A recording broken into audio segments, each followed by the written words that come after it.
and this is being recorded, so I can send it to you too. So I'm going to log on to Ignite. Right now we're working with sellers, how to prepare a CMA, marketing your property, working with sellers, preparing your listing for presentation. So here we go. Working with sellers, session 4 in Ignite. The way I got there was through mykw.kw.com, which is this right here. Once you're in here, you go up to education. You click on the Ignite, which takes you to here. And here's the Win the Seller one. So Win the Seller. You have to do a couple things. I have my presentation. I thought I moved that over here. So let me move it over here.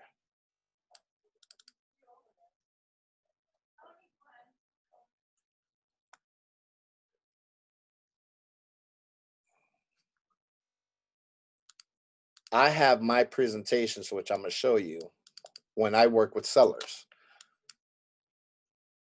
I have a buyer's presentation, renters, and sellers. So this is my seller's presentation right here. And this is my pre-listing packet.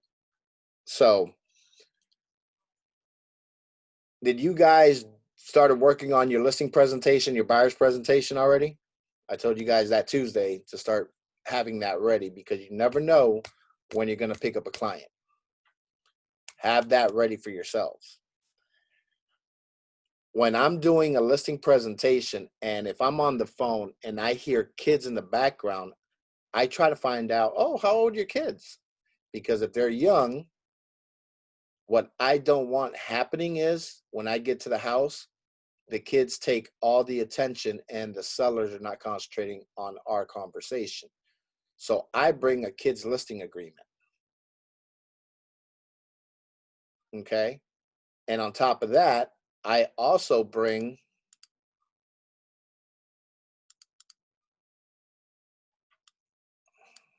I don't know why this is upside down, but okay.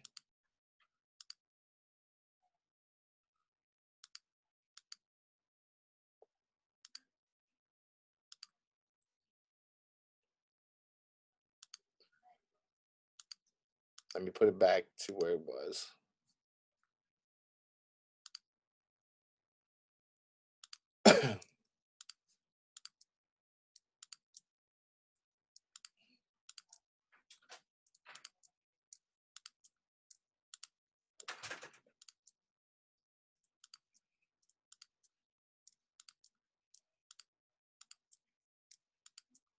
I think I scanned this upside down. I don't know why I did that.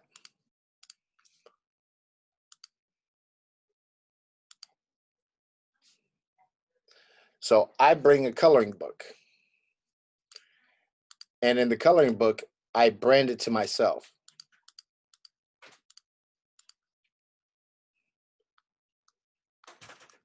Now, I use this coloring book as marketing materials for myself too, because I get with my vendor, and if they want to be part of this, they're going to have to pay me so I can market their property. I will put on some of the drawings, like here on the moving boxes, if I work with a moving company,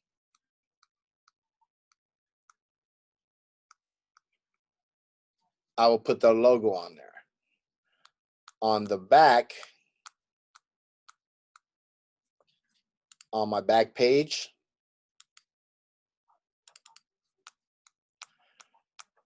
I will also sponsored by and the company's logo that I'm working with, because I make them pay for my printing.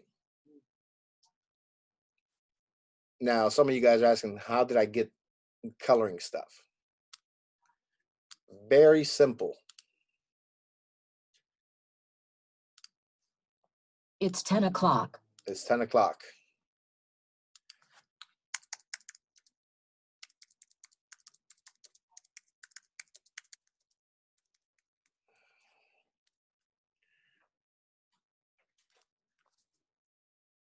You see? Free coloring pages for kids. I put maybe like 15 pages and I just pick some.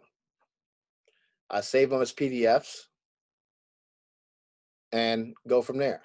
Then I brand it to myself.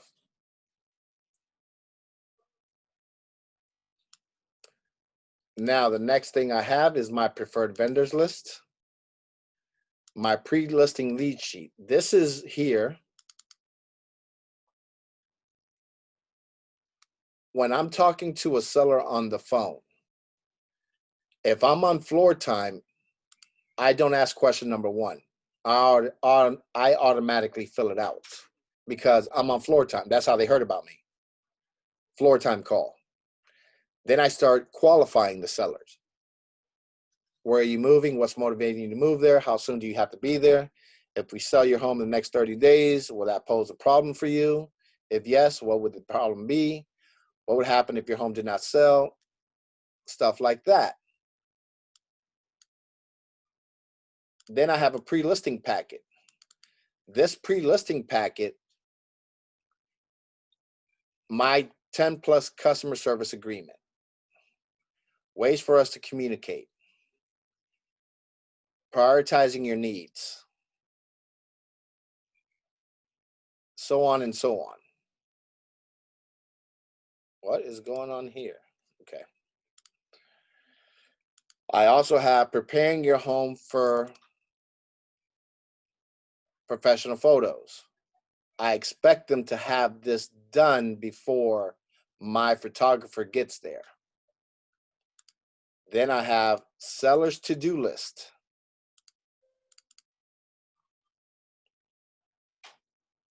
It gives them a breakdown of what to do in the whole house: living room and family room, dining room, kitchen, bedroom, laundry, bathroom, exterior, yard and garden, garage. So like in the bathroom, clean or replace all shower curtains, clean any moldy areas, replace caulking to make it look new again, take off old cloth toilet lids and keep lids closed, hide garbage cans and cleaning supplies, organize cabinets to be nice and neat, clear and clean all surfaces, display bottle of hand soap or bar of soap, purchase new towels if necessary, coordinate all linen in one or two colors, fold towels in thirds on towel rack, remove all unnecessary items. I don't need a buyer coming through your house and seeing your 50 toothbrushes there. I don't need a buyer coming through your house and seeing your blow dryer, your brushes all laid out. I need everything nice and neat. So this is a seller's to-do list per area, per room. Then I also have a selling roadmap. This lets them know step by step what we're going to be doing. Signing the agreement activates our service. We will then prepare a list of features and benefits of your property. We'll give you a checklist to help you prepare your home for sale. We'll book a photography session. We'll advise your legal representative to prepare all necessary documentation if needed. We will need a copy of your house key for showing purposes. Our marketing department gets to work. This is exactly everything I'm doing for them. I also have a letter in a folder. When I say a folder, this is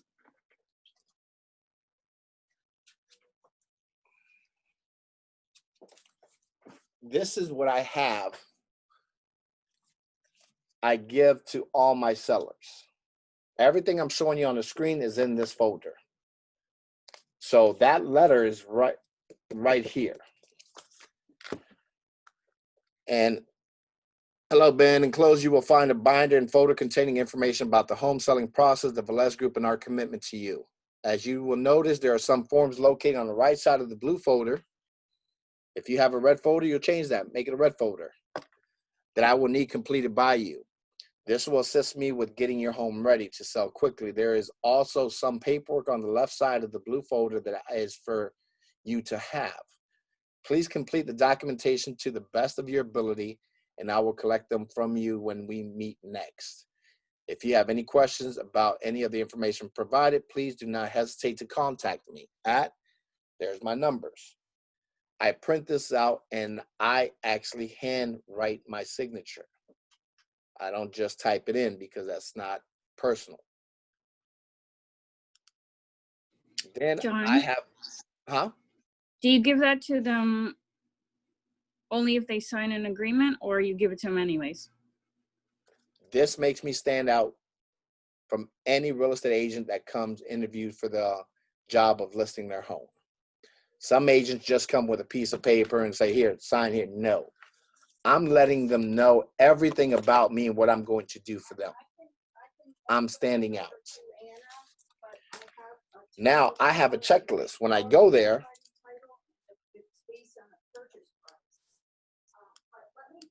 this is for me. This breaks it down so I don't have to remember what I seen. The first page, I will already have the information because I'm going through PAPA. The second section, sizes. Now, when you guys go on listing presentations, make sure you take a tape measure with you. I stopped using tape measure. I went to Home Depot and I bought me a laser pointer. This laser pointer, I don't know if you can see it behind me.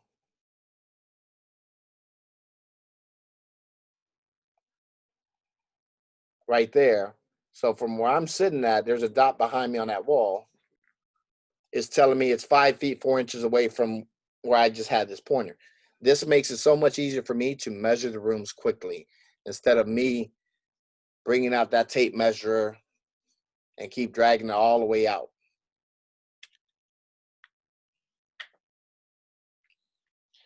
This only costs me 30 to 40 bucks at Home Depot. They're more expensive ones and they're more cheap, and they're cheaper ones. Whatever your taste is, whatever your budget is. Now the general walkthrough, exterior inspection, subdivision amenities, utilities. If I know that property I'm going to list is in an HOA, I want to see the subdivision amenities. Basically, they have sidewalks, or they're on a golf course, and so on and so on. So I can just check it off. If there's a community pool, if there's a park or playground in the neighborhood, I will check all this off because once I fill in the listing in the MLS, I have all the information right there in front of me. I can just quickly go through it. I don't have to were there street lights on that street? Was there a sidewalk on that street? Did they have a community pool? I won't have to guess on it. I would already know because I'll be filling this form out. Taxes, I'll be looking at PAPA already. Maintenance fee include. This is what I'll be asking the homeowners. Now, what is your maintenance fee include? Because you're in a HOA. What do they cover? You can just circle it. What type of restrictions? This is for me to ask the HOA because I'll be getting that for information and I'll put it up here. I get that information from the homeowner, then I call the HOA so I can fill in the rest. Membership, there's membership in there. Interior, now I go through each room. Formal living, formal dining, breakfast room, family room, game room, if they have one. Kitchen, countertops, equipment, appliances, what's going to stay, what's going to go. Master bedroom, bedroom 1, 2, 3, so on. Other rooms, utility rooms. This is the most important right here. This is where you need to know. Age of AC outside, age of water heater, age of appliances, dishwasher, microwave, dryer, wall or ovens. Do they have one? Yes or no? Disposal, do they have a garbage disposal? Range or cooktop? Refrigerator, washer. I'm incorporating everything. The more information you know about the property, the better it is, because once you put that information on the MLS and they start searching other agents, yours will pop up if it's something that their client is looking for. And you will have a lot of more information. What type of terms considered? Cash, conventional, FHA, VA. Showing instructions. This is where I get from the homeowner. When can I show your property if you're still living in it? I will also put in here open houses. Can I do an open house? And I will set that date. So this is all my checklist. This makes my life so much easier when I go on a listing appointment. Once you start breaking this out, they're going to be looking at you like, I picked the right person to come list my house. He is professional. She is professional. She knows or he knows what they're doing. This makes you stand out.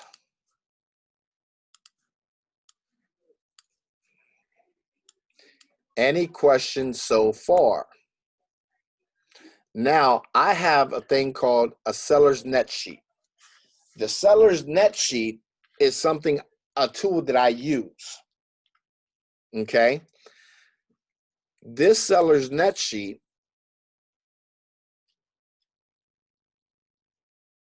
let's say the homeowner tells you, Kathy, Anita, Morgan, I need to clear, let's say,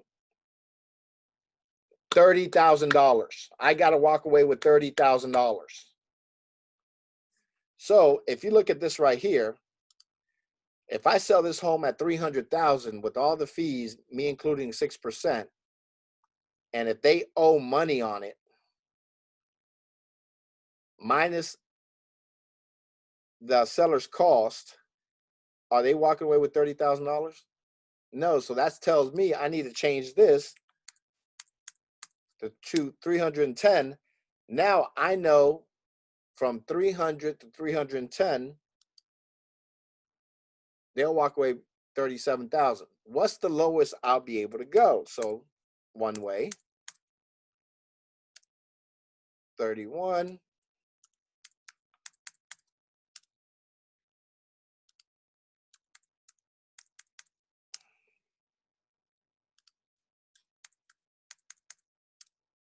There you go. The lowest we can sell that house, Mr. Seller, Mrs. Seller, the lowest you can take for you to net at least $30,000 with all your closing costs paid, your mortgage paid off, is 302.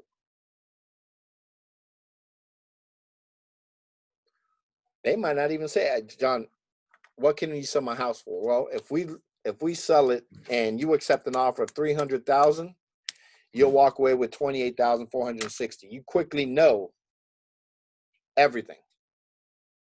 That's why I use the seller's net sheet. When I use the seller's net sheet, I break this down into $5,000 increments. So I'll show them a price at 300,000, show them what they're going to net. Then I'll do another one for 305. I show them what they'll net at 305, paying everything. Then I show them one at 310. I'll show them that. Then I will show them one at 295,000. Show them that. And I'll show them one at 290. Show them that. Then the last one I'll show them is 285. I show them $15,000 above and $15,000 below, so they know exactly if they sell their home in one of those in between 285,000, 310,000, exactly what they're going to be at for their net. Estimated. Does this make you stand out? So I can close this. Now,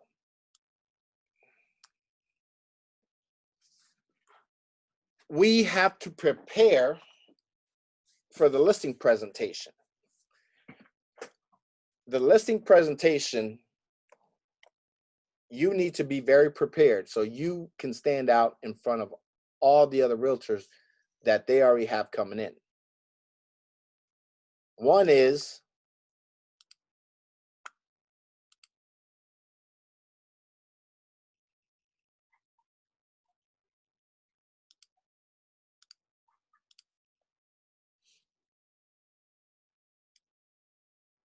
once it loads up, my listing presentation.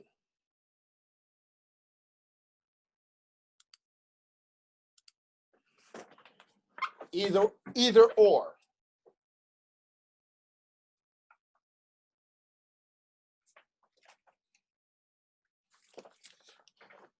There's my listing presentation. I have it already printed.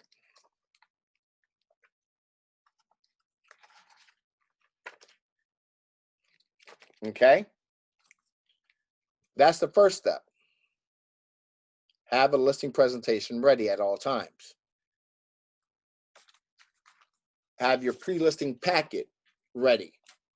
What I do now,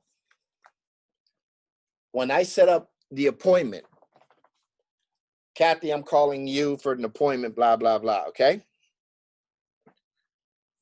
You have to unmute yourself. Hey, Kathy, okay.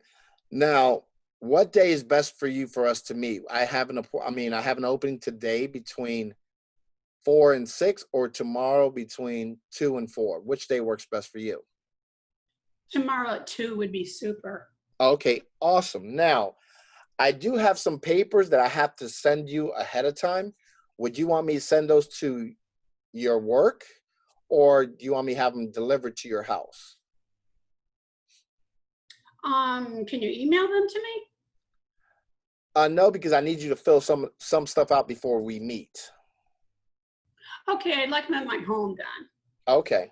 So if she would have told me, now let's go by what she just told me. Her home. Okay. I'm not going to drop those papers off. I will use an Uber driver. Or if she's in a gated community, I will go to that community. I will pay that security guard $10. Hey, I just need you to put this in front of her door.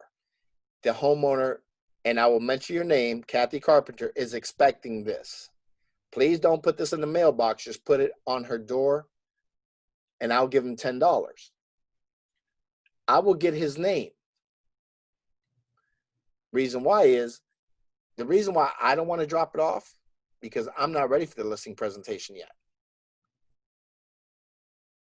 What I don't want that homeowner seeing me dropping it off, because the first thing that, oh, okay, yeah, let's meet right now. And it throws me off. And I don't have none of my paperwork. So I'd rather use a third party, a security guard, or an Uber driver. Okay?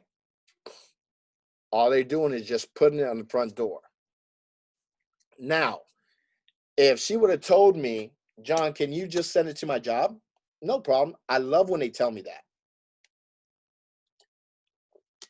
Why do you think?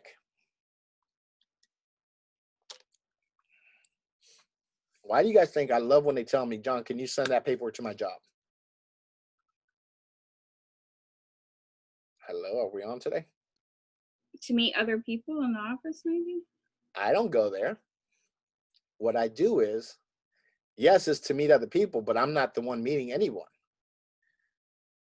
I will buy edible arrangement, a $10 or $15 little edible arrangement. Have my business cards in there. Take this, put it in a big white envelope. That's what I use. And I put the seller's name on it. I go to the company. I say, hey, listen, when you guys drop off that edible arrangement, I need this dropped off with it. And I need my business cards in the edible arrangement. Okay, great. So when Mr. and Mrs. Edible Arrangement gets to that job of my future seller's work of business, I hope that she works with he works with a whole bunch of people. Why is that? People are nosy. They're going to ask, oh my God, who sent you that? The seller's going to say, oh, my realtor did. 9 times out of 10, those other people are like, my realtor never gave me stuff like that. You're standing out already. And the reason why I put business cards in there is because if they're at work, here, just call my realtor. They will pass them out for me. Julie, good morning. I missed the call. Good? or no good? You have to Great. a guy can't even talk today. You guys have to think outside the box. Make everything you do purposeful. Okay, now that we got that out the way, now we're going to prepare on the CMA. First and foremost,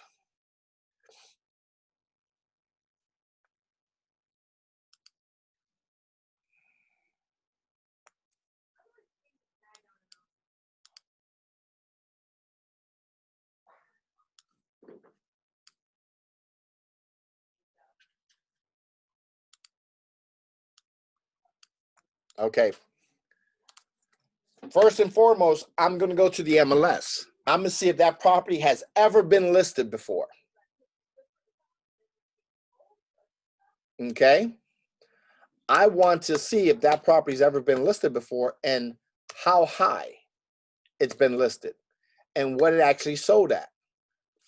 So this is the property I have. It's already under contract. We close. We're waiting on a piece of paper from the courthouse for us to close. I go here to the history. The house has never been listed before other than me. Okay, that's fine. Now, I need to see who the owners are. Okay? I have to go to PAPA. PAPA is Palm Beach Property Appraiser's Office. We short for PAPA. Instead of me going to the PAPA's website, you guys see this IMAP tax info? I click on that bad boy. It brings me here. Okay? This gives me information, but not as much as I want. So I actually want to go to the website right here. You see where it says PID? That is called the property identification number. I click on that. That takes me to PAPA. There's a couple things I want to do on here. This is me doing my homework. There's a couple things I want to do on here. First, I want to see who the actual owner is. I scroll down, bam, there he is, or there she is. Fortunately, this owner is deceased now. The son is the one selling his mom's property. He has no right to sell it because he's not owner. What does that tell you now? How can he sell this property and be legal? It needs to be the state of Naomi B. Walters.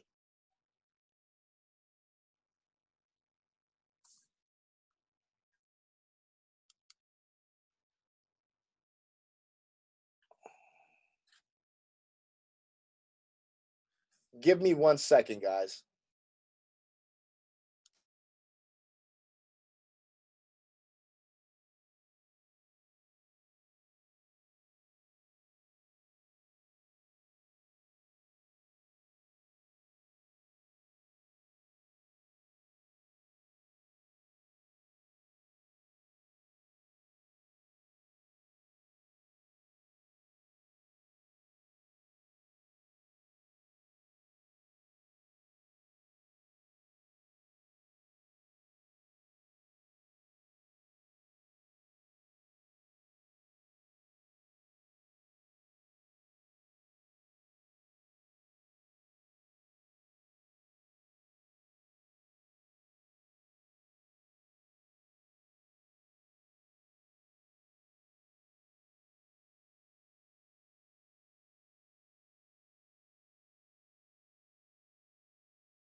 Okay, so now the owner is Naomi B.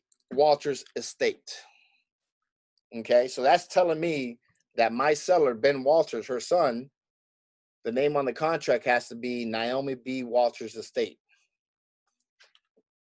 Another thing I want to see on here is this. Because the seller over the phone might tell me, hey, the property is 3 bedrooms, 2 baths. Okay. But when I come into Papa, this is telling me it's a 2 bedroom, 2 bath. Whoa, what's going on? Did you guys add another room? This and that. I want to have all my homework done when I get there so I can hit him with everything or hit her with everything. Understand? I want to see what type of masonry work is CBS stucco. Good. Good, good. So now I want to see if this property's been homesteaded. This property was homesteaded before, not no more because she passed away, but it was homesteaded. I want to see the taxes. Okay.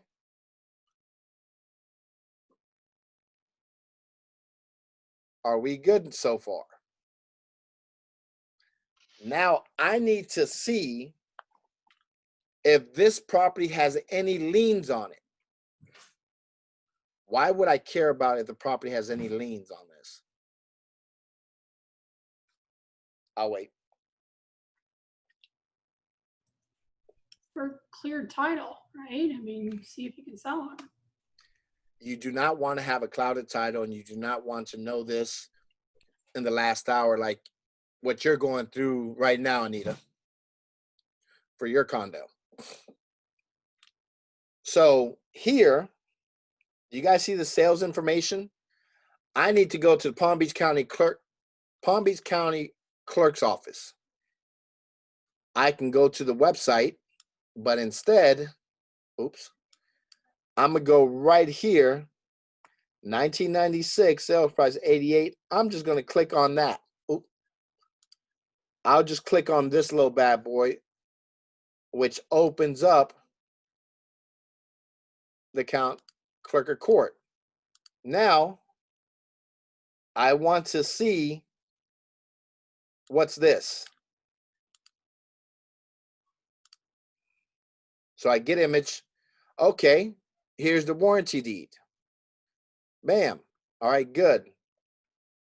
Now I want to see if there's anything else in this seller's name. So I'm going to do this. Highlight the seller's name, copy it,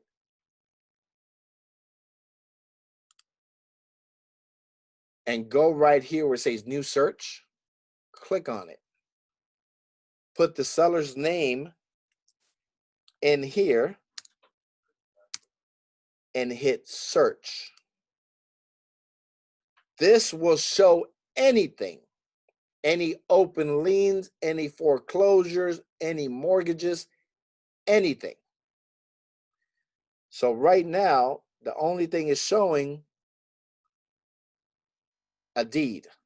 So if I view it, it's going to take me back to a warranty deed. So right now, this is telling me this owner has no liens on the property. Who can put a lien on this property?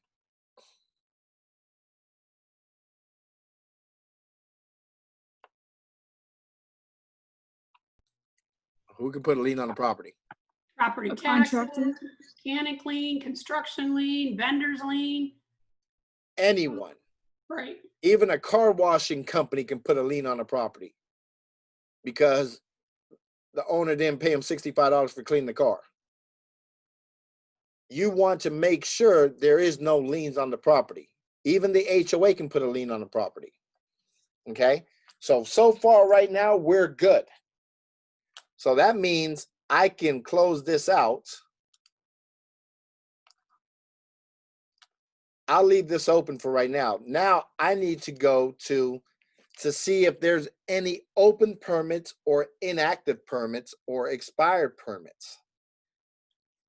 I will go to Discover Palm Beach, well, discoverpbcgov.org. And it takes me here. The website is discover.pbc.gov. Here, I'll put it on the chat.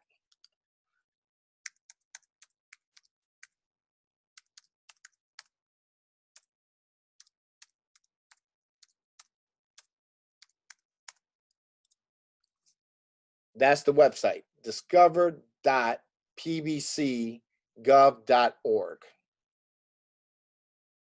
Okay? It takes me here.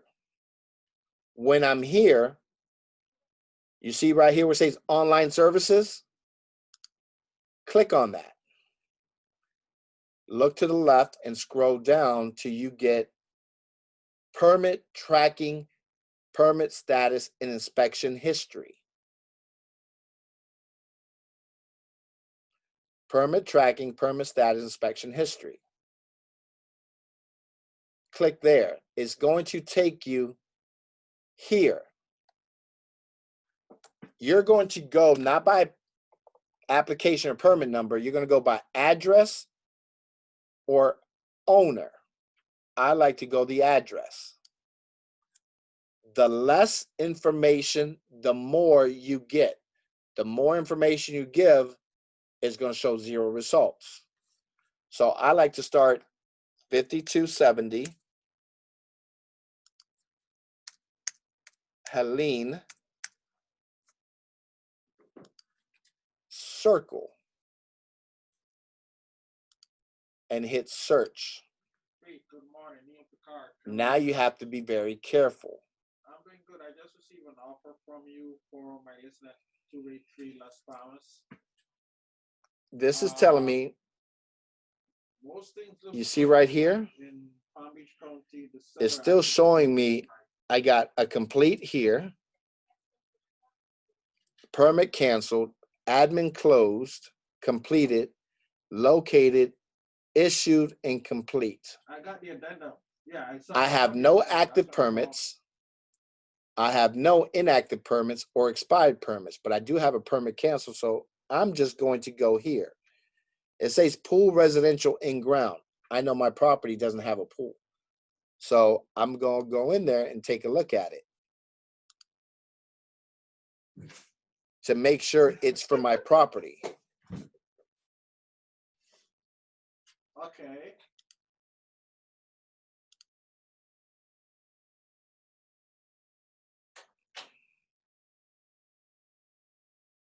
This is a good rental community. Yeah. This would be good. Single family and everything.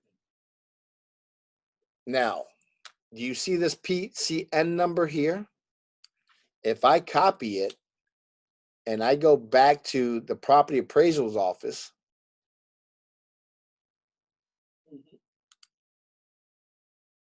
and I put that PCN number here,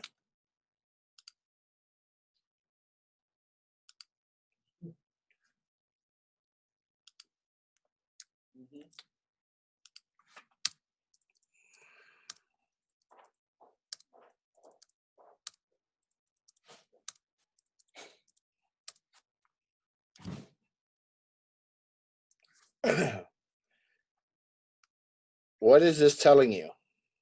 I have no information on that property. We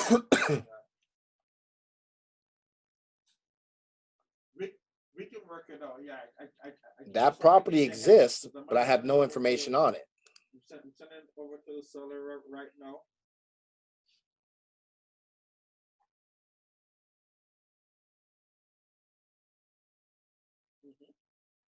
What does that tell you guys? This could be some kind of law enforcement officer or a judge or a lawyer. Their information is blocked. The property does exist because it's showing me something. Doesn't even show me an owner's name. Even if I look under here, I don't have an owner's name at all. But I have the contract that's doing it. So I know this ain't for my property, so it's good. So I don't have to worry about this, and I just go back. The mortgage says a loan of, I think it's like 200, but then the approval, I was looking at the approval, hold on. Right. Okay.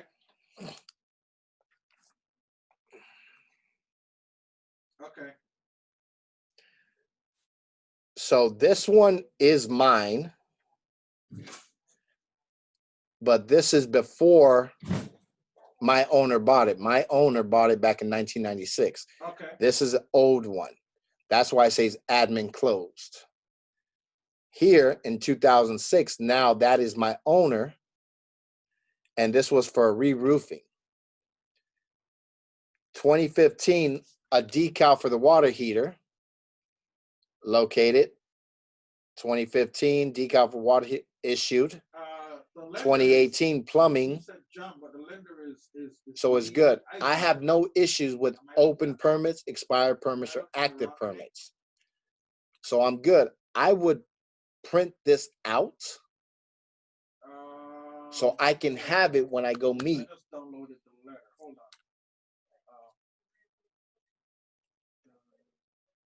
You see it right here? Print or download. Says offer will be coming over.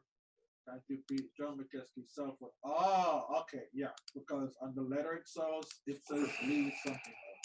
So call John. Okay, so now another thing I would print out.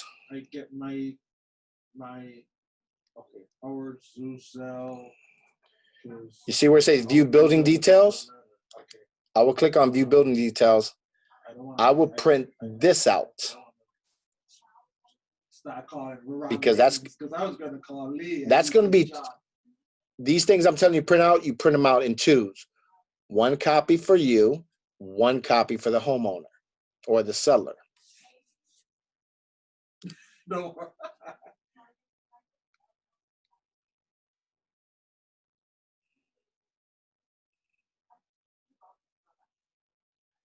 Yeah, all right. That is my homework. I'm good now.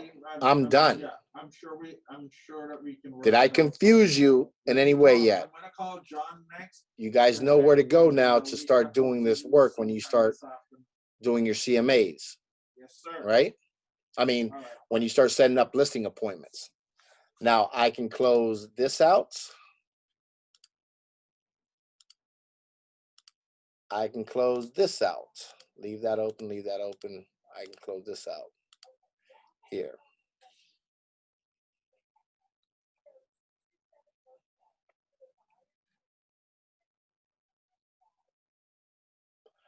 I'm going to show you guys this video right here, develop your listing skills. Oops.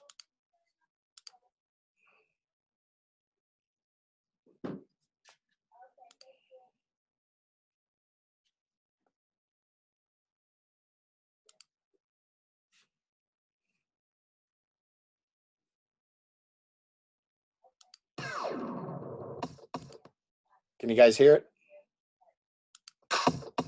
Yes. Hi, my name is Gene Rivers, and I'm here today to tell you how to develop your list. After this video, go ahead and take a 10-minute break, okay? Listing skills to a very high level, and after you've done that, you'll be able to go in and take over market share. Number one, the best source for listing leads is from your sphere and past client list. The fact is, the people you know the people that are going to be moving, whether it's at church, school, work, friends, relatives. Focus on making sure they understand you're in the listing business. Create a pre-listing package that you would give every seller, but rename it your guide to selling homes successfully in your market. And then give that to the people in your database that you know have influence as collateral materials that they can give to their friends and refer you. Step two, focus on an area, product, or price range. When you develop mastery of a product or an area, you will much more quickly succeed in those areas. And in that area or in that product or price range, focus on the FSBOs in that area, the expireds in that area, door knock in that area, geographic farm in that area, and I'm talking a fairly tight area, so that the people in that area will really, really identify with you as someone who can help them sell property for top dollar with low hassle in a short amount of time.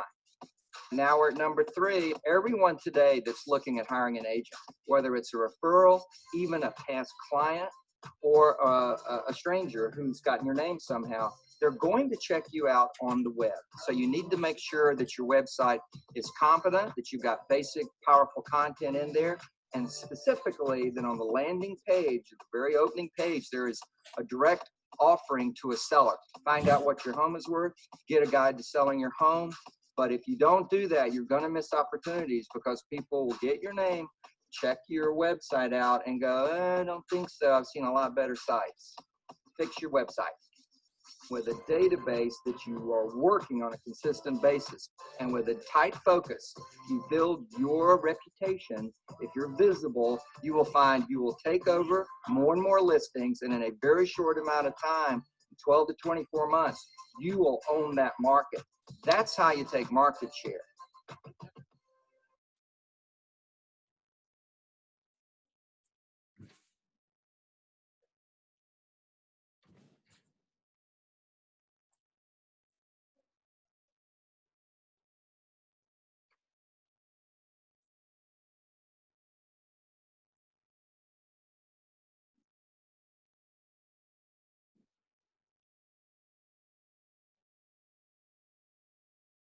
Hi, Dave. Good morning. Neil Picard, Keller Williams. I'm trying to reach Kelly McCarthy. I called about a property at 802 West Waterway.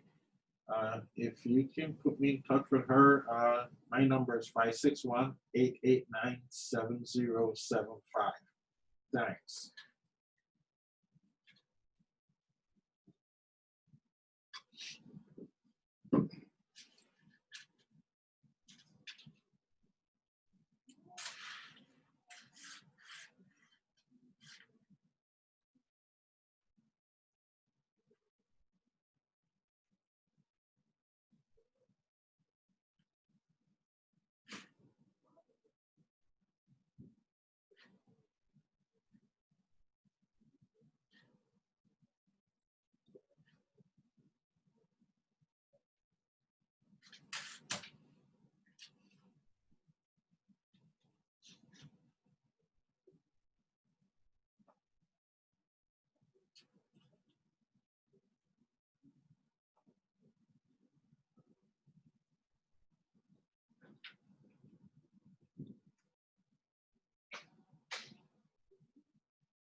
Ever came in and it sounded like this guy has a freaking stopwatch on. Got 5 minutes to do this, and if he put a contract in my face within 15 minutes, I'm offended by that. I think You need to know your audience. You need to know who you're talking to. Okay. I do not send my listing presentation via email, because once I send it, they never see me. They might just call and say, you know what? Yeah, we're good. We don't need to meet. Now they can grab my information and go find somebody else. That's why I never send my listing presentation via email. Remember, you asked me, hey, do you ever send an email? No, I don't. I want them to see me. I want us to connect in person, one-on-one. Okay? Hey, Leonie, how you doing? Hey, I'm good. How are you? Good. So that's what I don't want to happen. That's why I rather hand deliver it to them.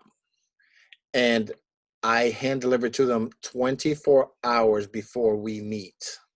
Some cases it's going to be 12 hours before we meet. but I am going to give it to them before we meet. Not 2 days, 3 days before, just at least 24 hours or less. Is that the pre-listing presentation Mhm. or, okay, so the pre-listing presentation. The reason why I do that, because my listing presentation before I started doing this, they were taking hour and a half to 2 hours, 2.5 hours, because they want to know about me. They need to know about me, what I do.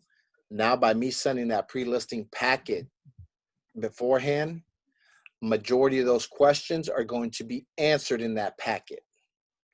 So when I get there, I just come in with the tax rolls, the lien search, the permit search, my listing agreement,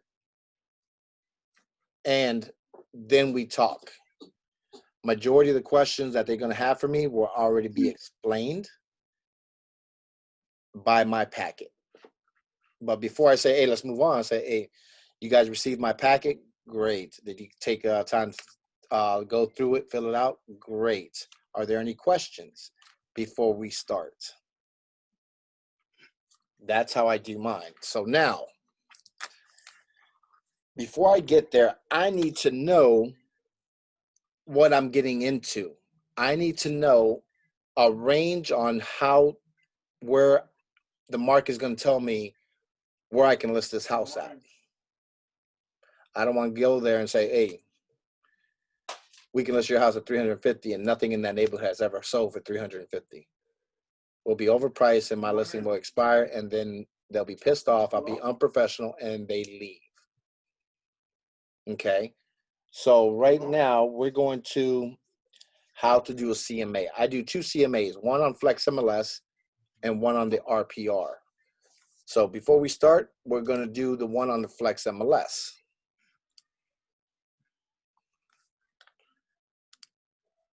When you log on to Flex MLS, you're going to go here. Then I go into quick search. Okay. So now I'm in quick search. Let me move you guys up here.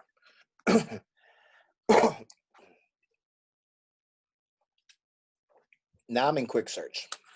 You guys see this little red pin down here? Bottom right-hand corner? I don't know where the property's at. I'm not going to try to zoom in because then I got to try to find it. So I go to this pin here.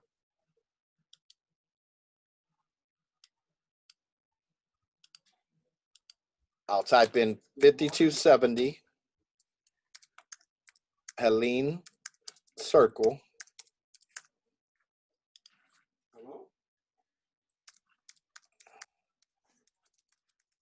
Beach, Florida, and then I'm going to do locate. There it is right there. That's Helene Circle. I can zoom in. 5270. That's my property. I want to know what properties have sold in this area. Yes, I can do this area as well, but I'm mainly concerned in this area. So I'm going to use this location. Now, I'm going to do a radius search. I don't like going over a mile. So the highest I ever go is half a mile. So I'm going to start with 0.1. That's 1/10 of a mile. Create radius. I'm going to open it up just a little bit more.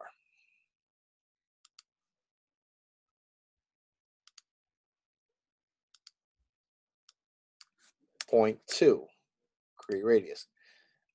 That's pretty good. Now, oops. Zoom out. Zoom out just a little bit more. Now I have 2 circles. I need to get rid of the inner circle. So if I go over here and I highlight, it'll let me know which one I'm highlighting. Nope, I keep that. That's the one I want to get rid of. Bam. Now, there's a rule that you need to do. You have to compare apples to apples. You can't compare apples to oranges. It has to be equivalent. So I know this house is a 2-bedroom, 2-bath home. Okay. Pop up. Let me go back here.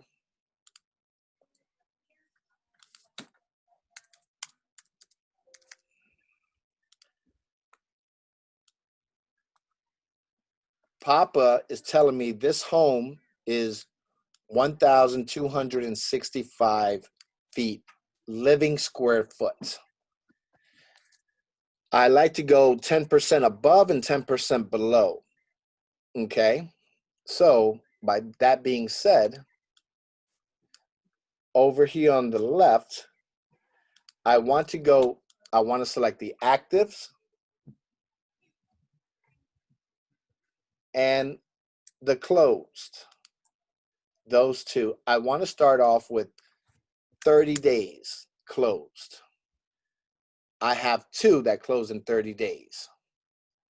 I mean, I have two properties, one closed in 30 days and I have an active already. But I got to narrow this down. Type, this is a single family detached. So the much more information I'm putting in here on the left side, the better it is for me to get good comparables for my subject property. It is a 2-bedroom, so I'm gonna put a minimum of 2. It is a 2-bathroom. I'm gonna put minimum of 2 bathrooms. And it does have 2-car garage. I put that. Now, I said plus or minus 10%. Square foot. My square foot is 1265. Plus or minus 10% is 126.5. So I was at 127. So here, I'm going to take 112.65 minus 127. That leaves me with 1,138. Now, I'm going to add 127.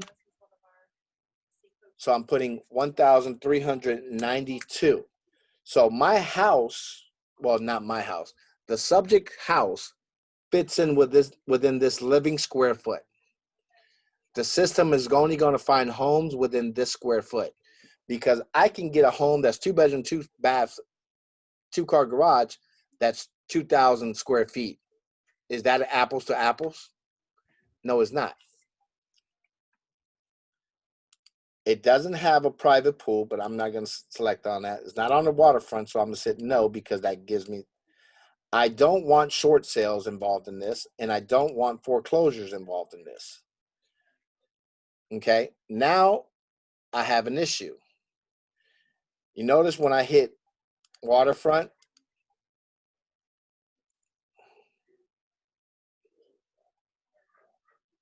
you see this house here, the one that closed went away.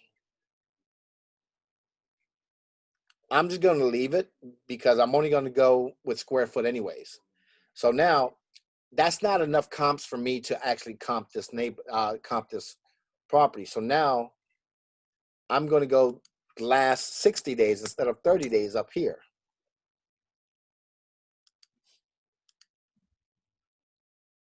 I got to wait for the results to show up.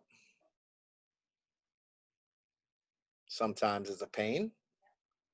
So I do this, go out of the page and come back, still showing me 2. I'm going to go last 90 days now. Now I have 3. I'm going to go the last 120 days. 3. 180 days. 3. That's not good for me because I don't have enough comps. I only have 2 closed and 1 active. I can go now, I can go one step further. You see this circle? I can expand it instead of 0.2, now 0.3. Let's see what that brings me and take out the 0.2. I still have 3. So what can I change? I can't change single family detached. I can't change total bedrooms, total bath, but sorry, hold on. I got my phone connected to my computer. So I'm going to change the garage space. I'm going to take that off. 3. Okay. So what else can I change? I have a circle, blah, blah, blah, blah, blah. How many would you like to see, John? I like minimum 3 and 3. I can actually do it with these, but I like to have a minimum. I like to have minimum 3 active and 3 closed. I can still do it with this. I'm trying to see what can I change from here.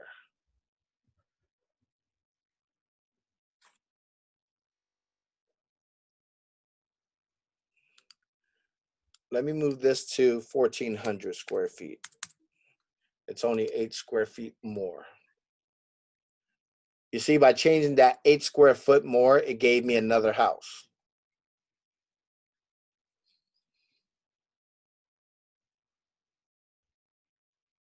That's fine. I'm gonna go with this. So now I'm gonna see what I have. Go to the list.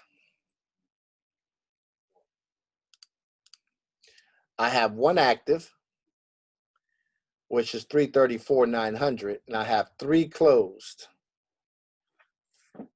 which they are all around the same price range I'm at right now. So now I'm going to use these. I have a button up here, CMA.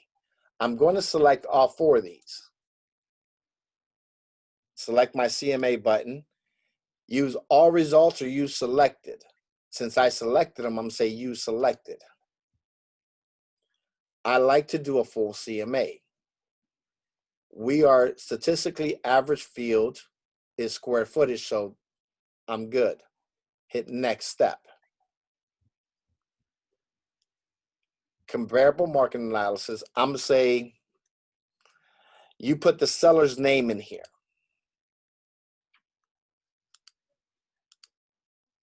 This one here is for my profile. Okay. I'm gonna hit next. Now, I have nothing in here. If your property has never been listed, you're going to have to add the address, the city, the state, the zip, and then you're going to have to add all the information here. But if your property has been listed before, you see this auto-populate field from existing listings? Click on that. Now, all I have to do is grab that RX number or the MLS number, copy it,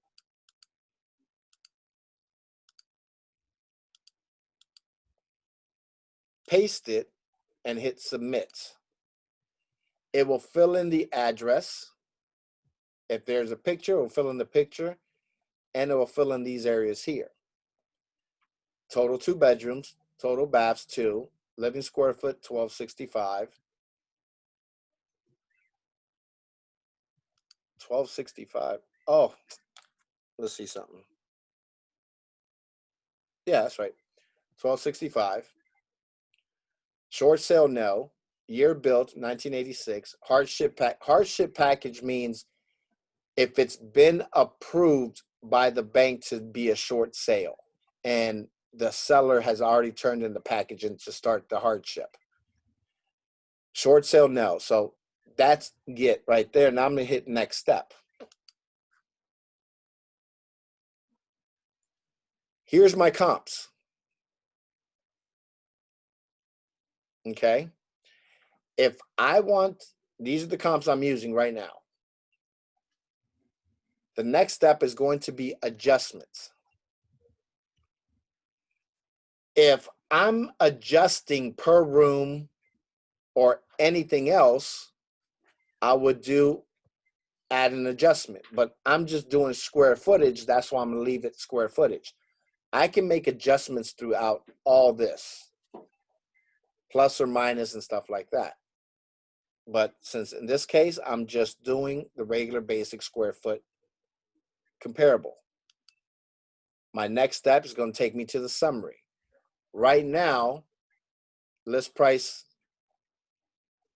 $290, 4 days on the market, sold price for $285.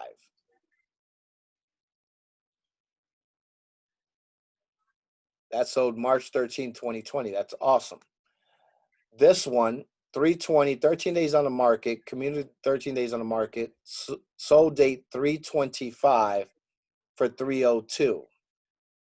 This one, 3 days on the market, Bryan Boulevard. Cumulative days on the market is 3. Sold May 28th for 265, and it was originally 275. This is an active one right here. 339, 78 days on the market, and they just dropped it down by 5,000. Really? Come on. Nothing has sold in this price range. Now, the average, the low, I have the average here, the median, and the high. Now it's going to give me a recommendation once I hit next. Low, the lowest I can list this property for is 265,000. The highest is 302. The recommended medium is 284. I like to do this also just to see where I'm at. Calculate high, low price using a percentage above or below the recommended price. Here, I like to use 2.5%, recalculate. Now, do you see? Now this is a much tighter group here. The lowest 276.9. The highest is 291.100. The recommended price is 284. 265, 302. You see how much of this difference is? I like to do the 2.5 one. It makes it a much tighter. So that's my CMA for Flex. But now I'm going to do a CMA with RPR so I can bounce these numbers together, see how far I am off with my comps. So here is my listing. Since I'm already in there, or if it's an old listing, that's fine. I just find the RPR, which is here. If your property's never been listed, you can go directly to the RPR, which is NARRPR.com. Here. So now look, this is the RVM. This is the Realtor's Valuation Model. In some markets, RPR displays Realtor's Valuation Model, property estimates in addition to or instead of Automated Valuation Model, the AVM. RVMs are similar to AVMs, but also factor in MLS listings, sales, and off-market data to yield a more accurate home valuation. RPR is a rolling out RVM in phases across the country. RVMs are displayed for a property only if criteria for an accurate results are filled, such as having a minimum of 2 comps from the active or inactive listings to help calculate the estimates. Now, on the MLS, I took out short sales and foreclosures. RPR, they have distressed, which is REOs or foreclosed. They do have short sales, and they account for sale by owners if it gets recorded. Now, do you see this right here? The Realtor's Valuation Model is telling me 283,100. I listed the price for this home at 275,000. But the Realtor's Evaluation Model is 283,100. Now let's look at my Flex MLS CMA. Recommended price 284. RPR is telling me it's 283,100. So do you think I did a good enough comps on this side? Because now I'm within a couple hundred off. 276,900 at 291,100. The recommended is 284. 283, I'm within that. So now 233 to up to 285. That's your comp analysis. The Realtor's Valuation Model estimate ranges from 268 to 297. So if I go back here and I switch it here,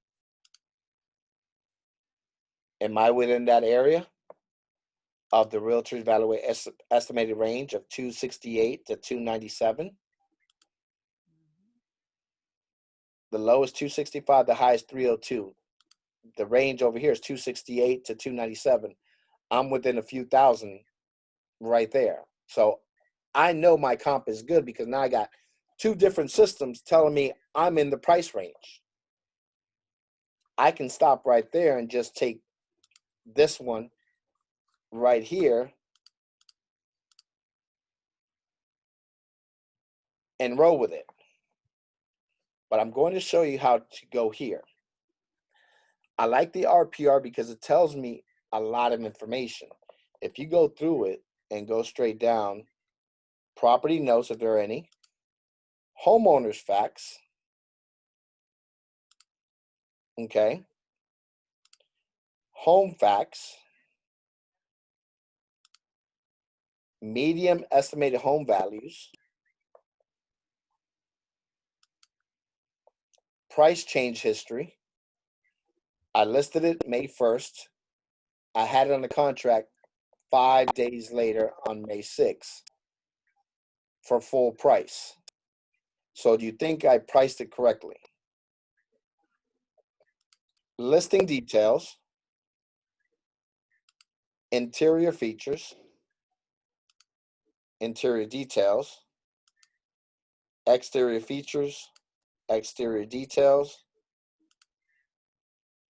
location details, other details from listing and other detail source. Now, the schools in the area, financing information. I was accepting cash, conventional, FHA, VA. Homeowner association info right here.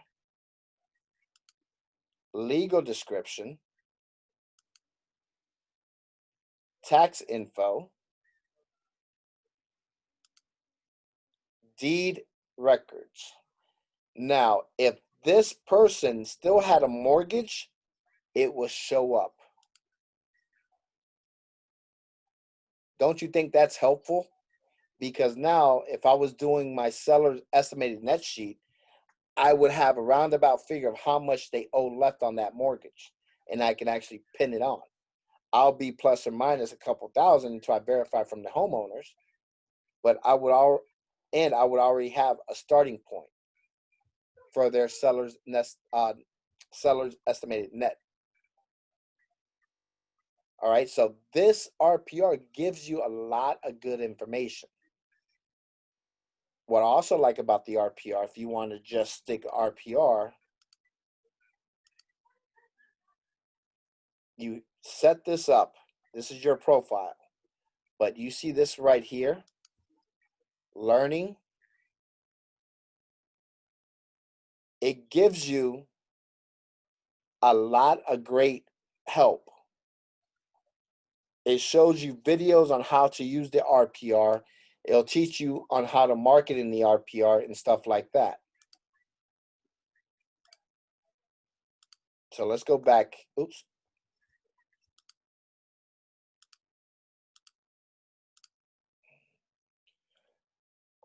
Now,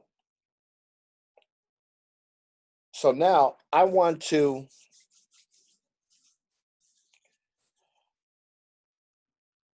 refine. I don't want to change. I want to edit. Since I already did one for this, it's going to show me here. So now it will start off here. Create a comparative analysis, build an estimate based on comps, or a sales comparative analysis, a more detailed evaluation. Do not use this one. You're going to need a lot more information. Stick with the first one, the top one. A comp, comparative market analysis, build an estimate based on comps in the area. First, you have to, it takes you right through steps. Step one, confirm the home facts.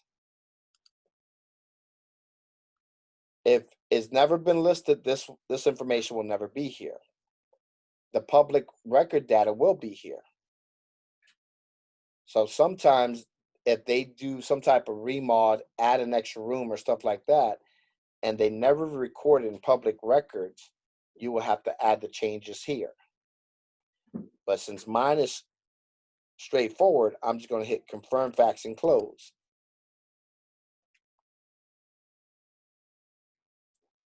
Come on. I have a question. Uh-huh. So for the living area, that's where you as the realtor double check your living space?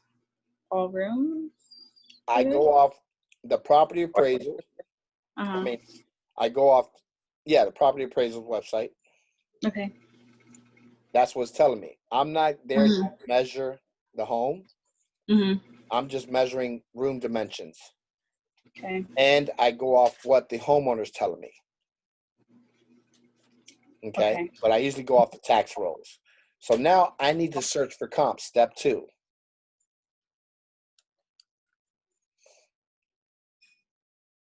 It kicks into effect right here,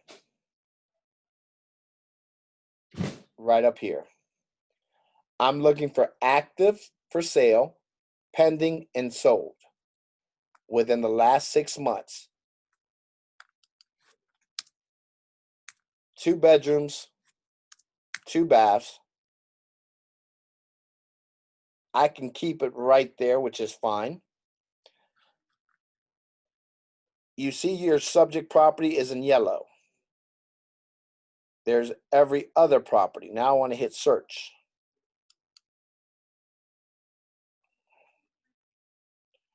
Now I'm going to select them. I already select them. That's why these are coming up. But I got to show you what this means. Here, you don't want to go above 0.5. Don't want to go above that, over that half a mile. You want to stay 0.5 and under. Okay, as you can see, I could have selected a lot of comps. A lot of them. But once I get that 0.59, 0.57, I'm out of that half a mile now. This here tells you how many days it's been on before it's sold. The sold date, the amount, square footage amount, living area, beds, bath, and the year was built. This down here, this was used in the RVM, the Realtor's Valuation Model. So this property was used for it. Here's another one.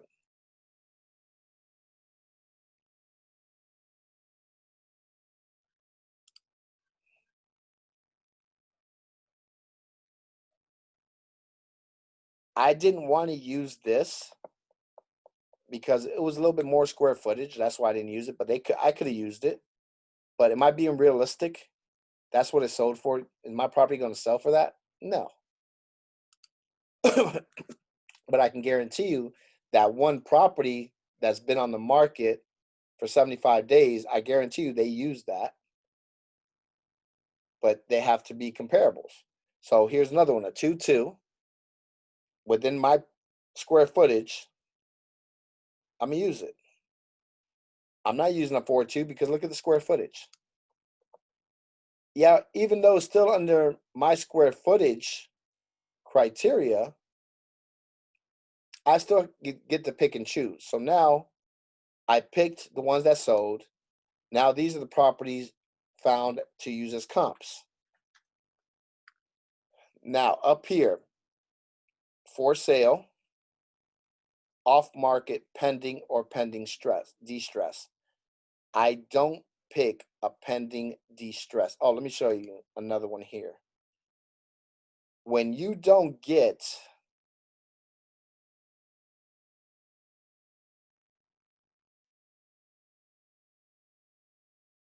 okay. Usually when there's no number here, sold price, that's a for sale by owner. They never record it or it's not recorded yet, so that's why it doesn't show up.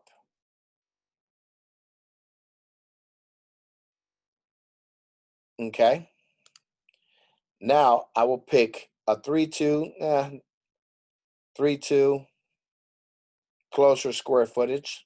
3-2, too much of a square footage. Here you go. A 2-2, 1287 right there.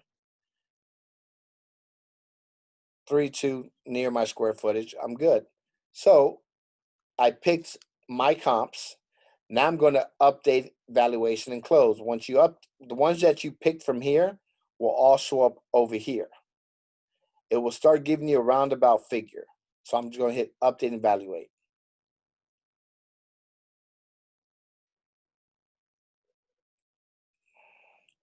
Now I want to adjust the comps right here. This is my subject. These are the comps. I want to look at bigger pictures. I want to see that my subject property is either better or worse. If it's better, let's say my subject property is better than the comp, I will give this one a worse. I only do one click. Now, do you see this here? My price went up. If this comp was better than my subject property, I'll give it one better. Now, do you see my price on my subject? It went down by $1,000. Okay, that's how I do it. I'm not big at those little pictures, so I click on this here. It will open up. I know what my subject property looks like. Here I can see this, the property. Tile, okay. Okay, okay. Go on up, okay. Same style kitchen, okay. Now this place has wood and tile. Don't ask me why they put that sink right next to the shower. Kind of ridiculous to me, but okay. Walk-in closet, same as mine. Wash and dryer is in the garage. Mine's inside. They have a screened in. So I'm done. I'm looking at it. This one is similar to mine, so I will leave it the same. But I will go back and forth until I finish all of them. Once I finish all of them, I'm done. Then I will hit update valuation and close.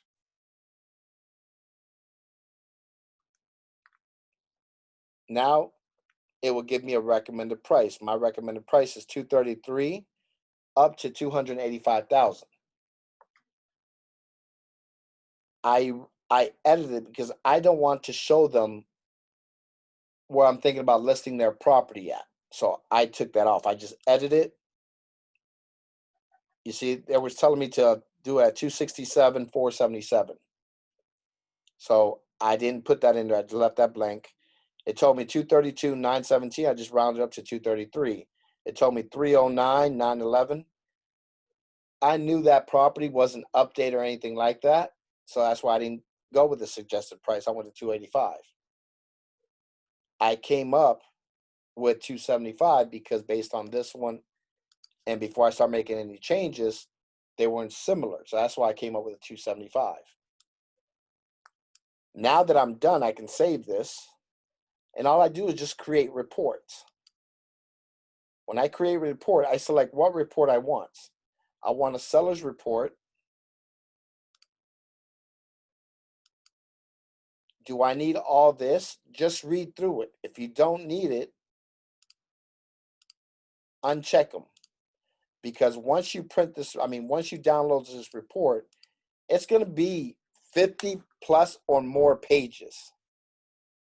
You don't need to print all those. I only print the first 6. That's it. Then down here, I personalize the report. I include the recipient's name. I write the seller's name there. The delivery method, I will never email it. I will display now so I can download it as a PDF and I can print out what pages I want. Then I will run the report. Once I run the report, it will show you this.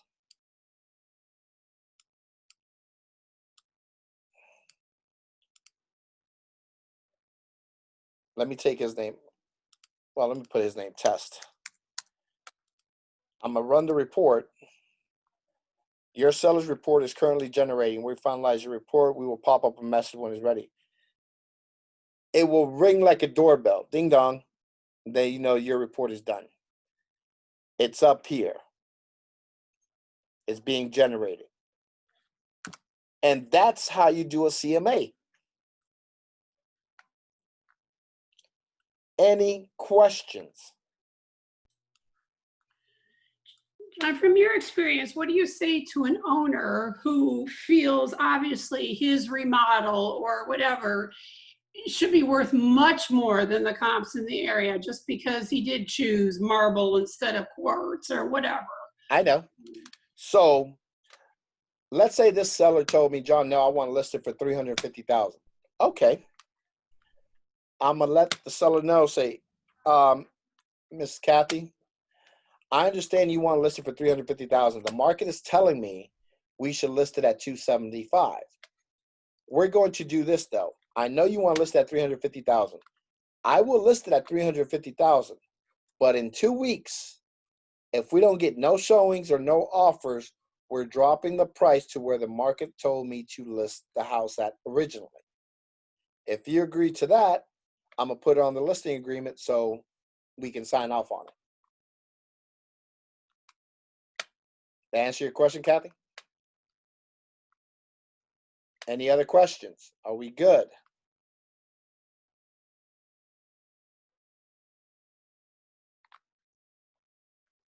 Yes, no, maybe. John, I don't care. You've been talking too much. You need to shut up now. Something? All right. Good. So I'm waiting for this report to finish.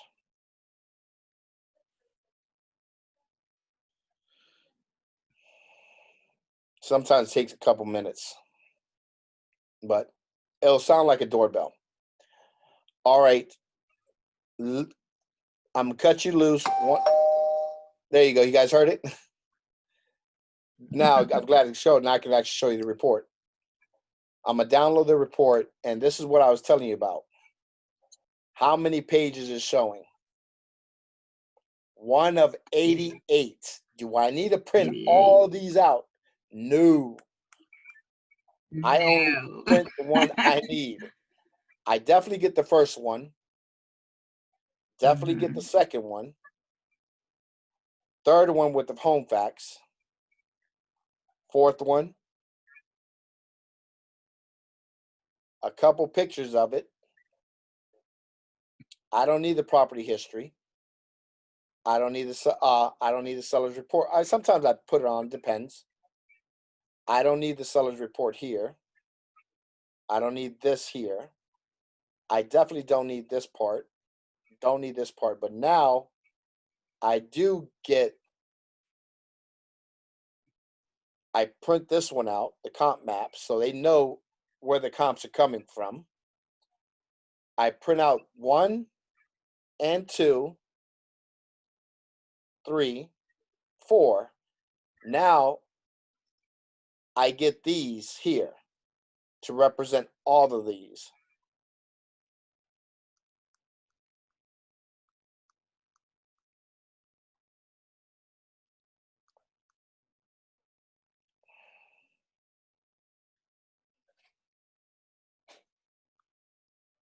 And that's it. I print out 2 copies, 1 in color for the seller, 1 in black and white for me, so we can go over it. If I don't go over all these single ones, I only go over these 3 pages up here when we start talking about the comps. I go over page 1 because I'm gonna show them, look, this is your property. These are the properties that sold. This one recently sold. This one's for sale, recently sold, pending for sale. This is your competition. And I highlight here, your living area, their living area, the differences, and how far they are away from your main property. So they can see the competition. I'd like to highlight the amount, the list price. This is what it sold for. Okay? So they can see.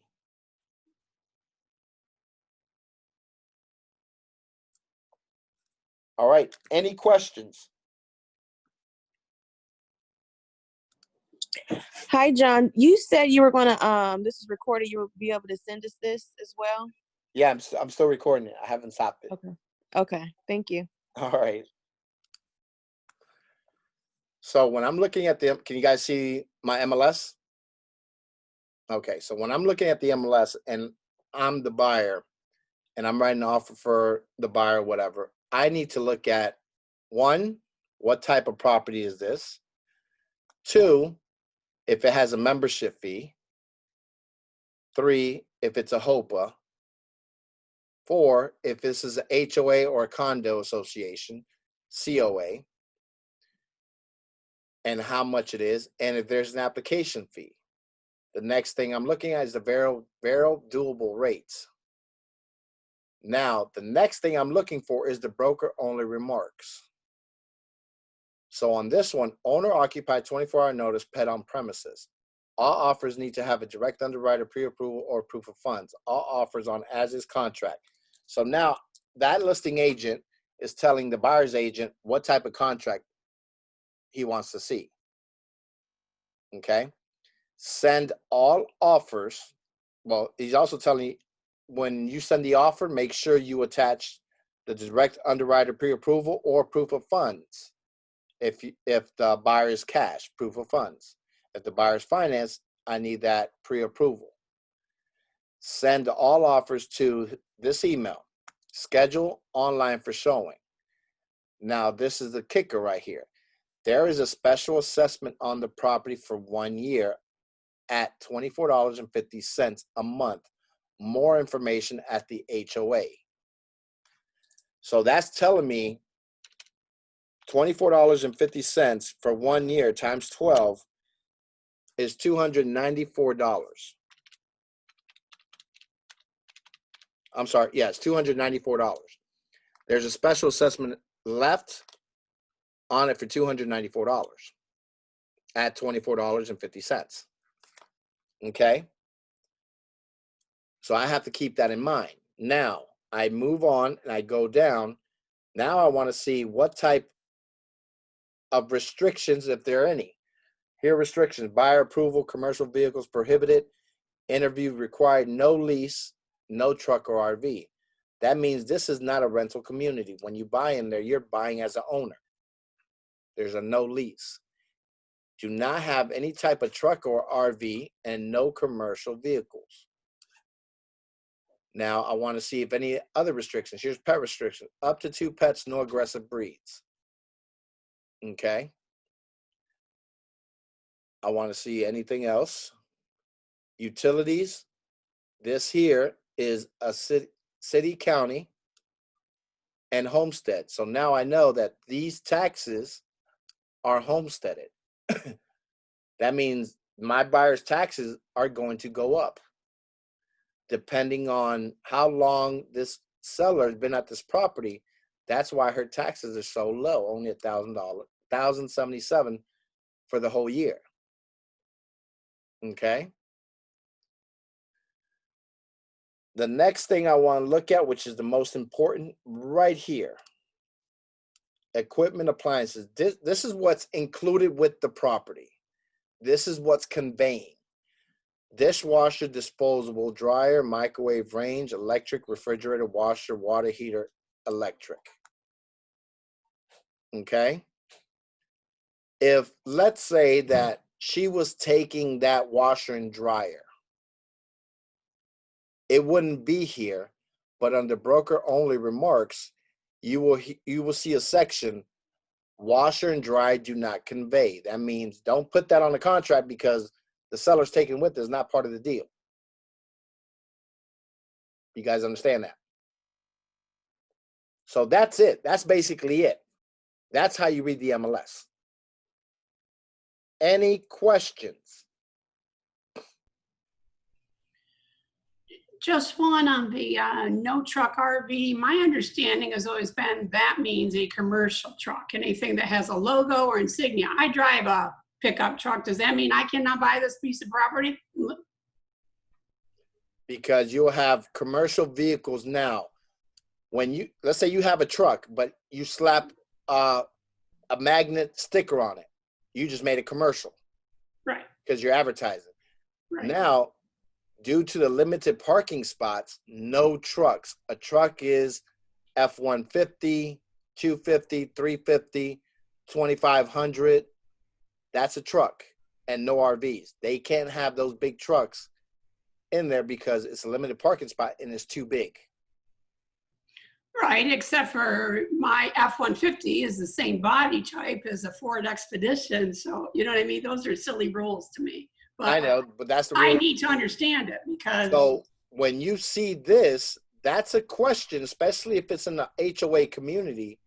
okay, That's a question you want to ask the HOA. Now, that being said, you see this, it says reports, history, IMAP, mortgage info, documents, so on and so on, right?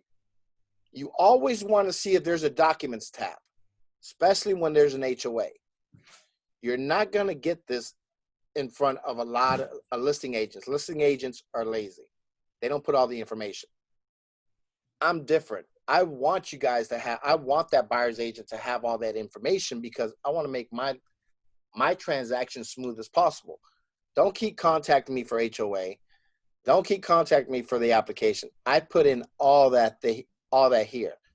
Don't contact me for the seller's property disclosure. Everything's there. So here's the HOA application. If you see a documents tab, that means there's documents in here. Open that up, see what type of documents are in here, because that question you asked about trucks might be in the HOA application.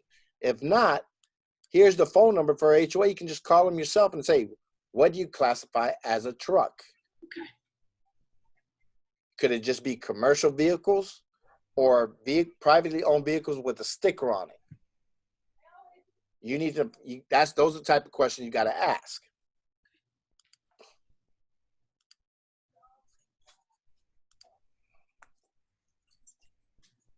So, like I said, any questions on how, excuse me, on how to read this very important paper for you, this document, because this document will tell you exactly how to fill out the contract. The MLS will take you to everywhere you need to fill out the contract. Are we good? Catherine, Anita, Kathy, Leonie, right? Yes. All right, good. So now that being said, now I'm going to take you into, bam, you're done, you're closed. Here we go.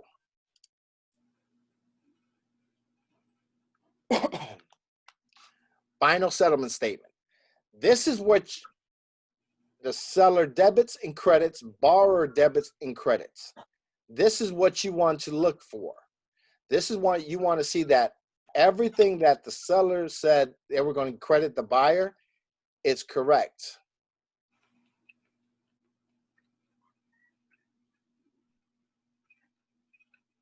So I'm just going to, let me zoom out just a little bit. It'll show you who the borrower is, who the seller is, the property, and who did the mortgage. Trident Title is my closing company. You want to make sure that the sale price of the property is what's on the contract. You want to make sure that, depending on what side you're working on, that's the side that you're going to be looking for. So if you're looking for the seller side, you want to make sure all the seller side is good. They're going to send this to the seller as well because it's ultimately his final decision. Okay? So if you're looking for the seller side and you're working, if you're working for the seller side, you're basically looking for your commission and your transaction fee. So you go down here, you look, here you go. Real estate commission to Palm Beach Real Estate, that's us. There's my cut. Real estate commission to Continental Properties, there's his. Regulatory compliance transaction fee to Palm Beach, and that's my transaction fee. The seller also said in this deal, she was going to pay for American Home Warranty for the buyer. So here you go, the home warranty to American Home Shield. She bought it for the buyer. Okay, because that was part of our negotiations. Then you just look and you're good. Now, if you're working for the buyer, you're looking for all the credits that the seller said they were going to give you. Also, let me go back to the seller side. Do you see right here? Assessments. You guys see that? Yes. That was this part here. You have to be very careful because sometimes we're all human. In this case, Glenda thought that the assessments were going to be paid in full because let me show you the contract.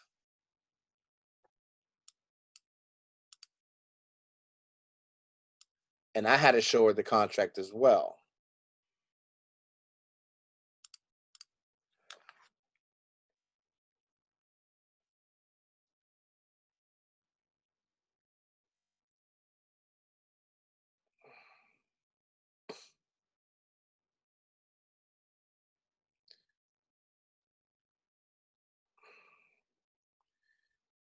Right here, they don't go through all this because you see right here, special assessments.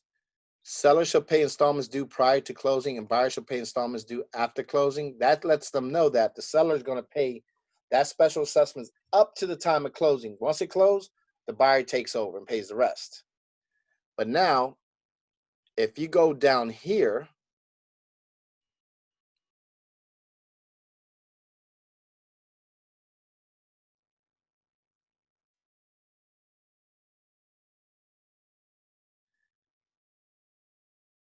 here's the homeowner association disclosure.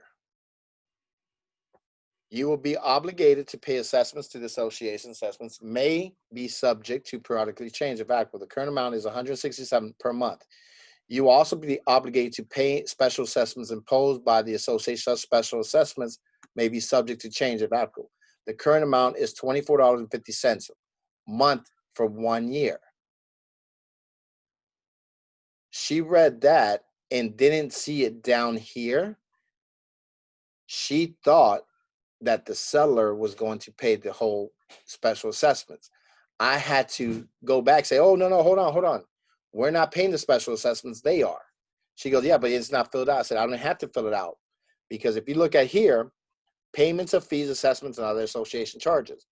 Buyers shall pay any applicable initial contribution and or membership or other fees charged by association pursuant to the governing documents for applicable Florida statute. Applicable the current amount is. I didn't fill anything in because I didn't have to, because if you read here, if levy, special, or other assessment exists as of the effective date, or any assessment is levied after the effective date and prior to the closing date, and any such assessments may be paid in installments, then sellers shall pay all installments due before closing date.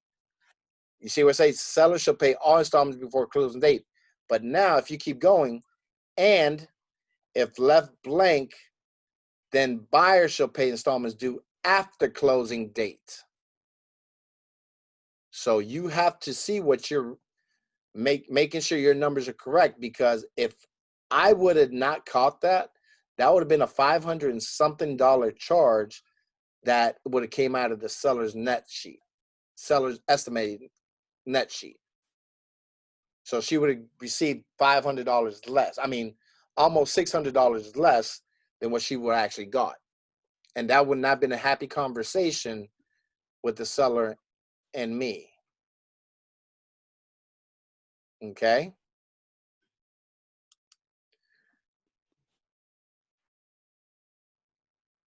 Let's go back to the statement. So make sure you go through all this. And if you don't understand something on the final statement or the CD, which they call the closing disclosure, if you don't understand something, call the closing company and let them explain it to you. Don't be ashamed to ask that. Trust me, I did that when I first started. Hey, what's this mean? What's this mean? So you just go through all this. Now, if you're working for the buyer, you want to make sure that they got credited for their escrow deposit. If they didn't, 175 minus that, it would have been less. That would have been 170,750 loan amount. That would have been more. You just make sure debit, county taxes, debit, credit, HOA proration, credit. You see, you just go right through You don't know about their loan origination fees. That's something different.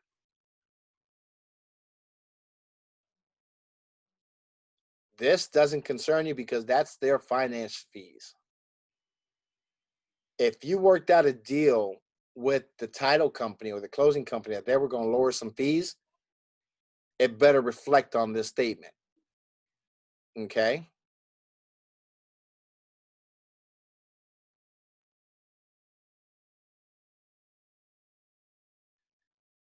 HOA dues, here you go, special assessment to Lyman Village. You see that 250 would have been on this side. Would have been over here. Here we go. Now, here is the buyer's agent's transaction fee. Right here. Because regulatory compliance / transaction fee to Continental Properties, right there. So if you're on the buy side, your transaction fee will be here because you're charging that buyer transaction fee. Your commission will be here because the seller is the one paying the commission. If your buyer agreed to pay your commission, then your commission will be on this side, not on the seller side. Okay? Any questions on how to read a final statement? That is that simple. It's just reading. If you don't understand, get whatever company is doing your closing, let them read it for you. Let them show you how they are. You're going to get a lot of papers sent at you from the title company. Don't be embarrassed. Call them up. Hey, what's this about? What's this about? Ask them. Make them do their job. Don't take it for granted that they're okay, that they're right. They're not always right. Oops. I bet y'all can see that now, can you? So let's see what else I can show you from here. John, who typically decides on the closing company? Where does that come from as far as who's going to close? In New York, we always have the attorneys always close. Yeah, New York, you guys have deal sheets. You guys make the deal sheets and then attorneys draw up the contract. The real estate agents do the deal sheets. So here in Florida, Palm Beach County is an oddball. Seller picks title, but that's always negotiable between seller and buyer, depending if it's a multiple offer situation or whatever. Miami-Dade, Broward. Oh, let me open this up here.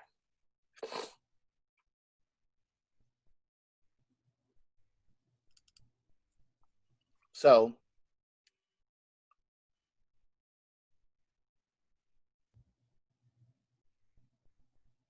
right here in Palm Beach County, A or B, one or two, depending if there's a multiple offer situation and you want your offer to stand out, I would do this. Buyer should designate closing agent and pay for owner's policy and charges, because that saves the seller a few $1,000s, like one or two. He might look at your offer because you decided to pick title. But now, Miami-Dade and Broward, they have their own provision, which is here, which that means this basically is telling you buyer picks title. Okay?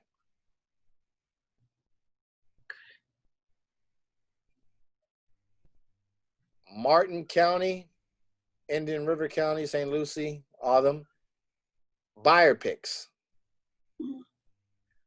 But everything can be negotiated. Everything on this contract can be negotiated. To answer your question, Kathy? All right. Let's see. Anything else on this?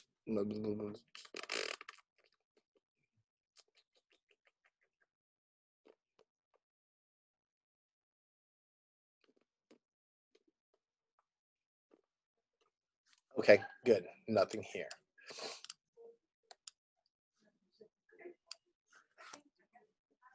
You guys still see my screen? Yes. Okay, good. So you guys wonder how I came up with the questions?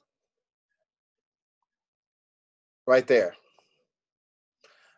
When I first started, I tried to reinvent the wheel. Don't do that. It doesn't work. The wheel's already round. What you're going to do is just make it smoother. Don't try to reinvent the system. Keller Williams already did that for you.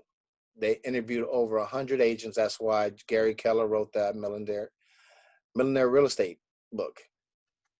That's our SOP. Read it. There's your pre-listing packet, but you already have one in command. Okay.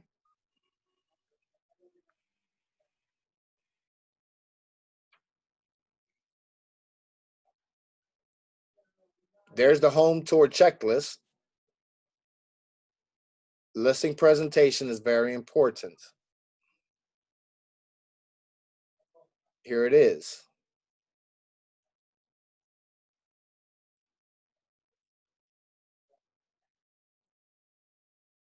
Let me go through all these. Here we go. Here you go. This is all part of the pre-listing packet or listing presentation.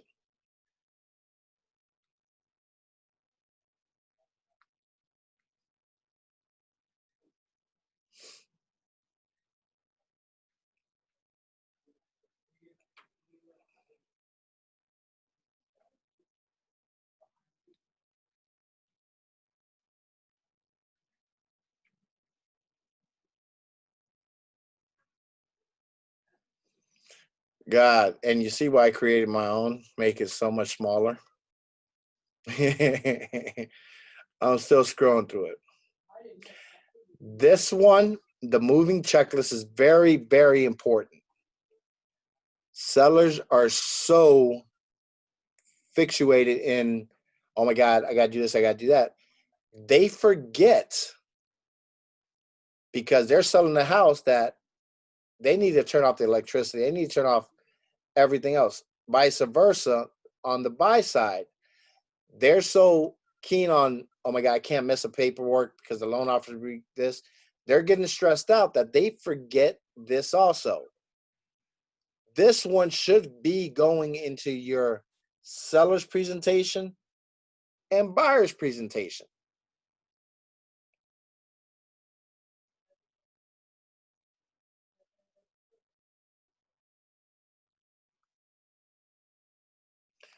Where is it at? Hold on. Is it at the top?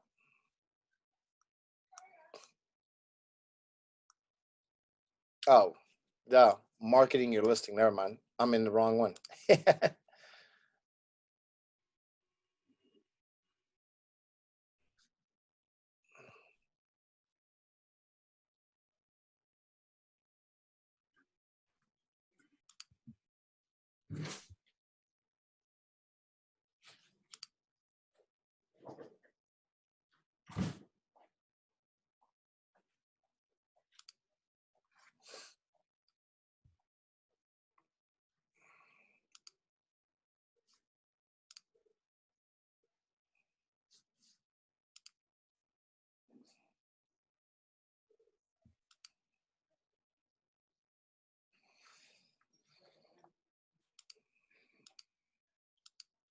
Can you guys see it? So you're working with the seller. You need to get his listing sold. You guys going to see this part right here, which everyone does. What's up? You have an Android chart? Nope.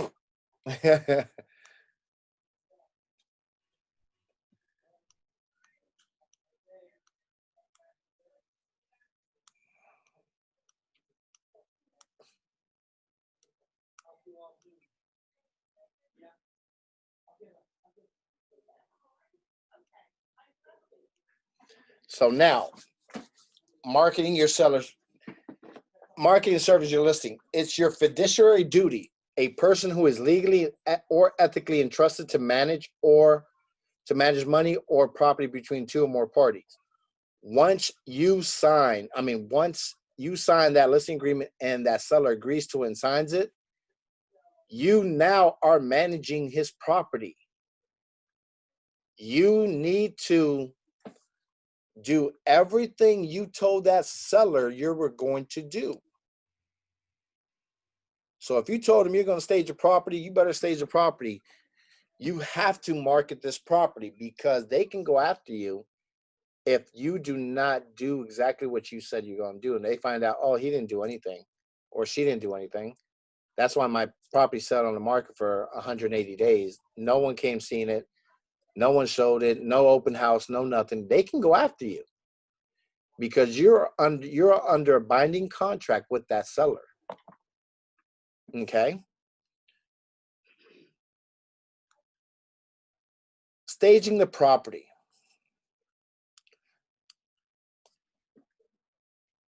Hey, what's up, Mike? Hey, pal. You doing good? Doing great. Awesome, man. You? Oh, yeah, good. Just here teaching class. There you go. Good thing. All right. Good to see you. Later, man. Be safe. You too now. I like this part, goal of staging. What is staging?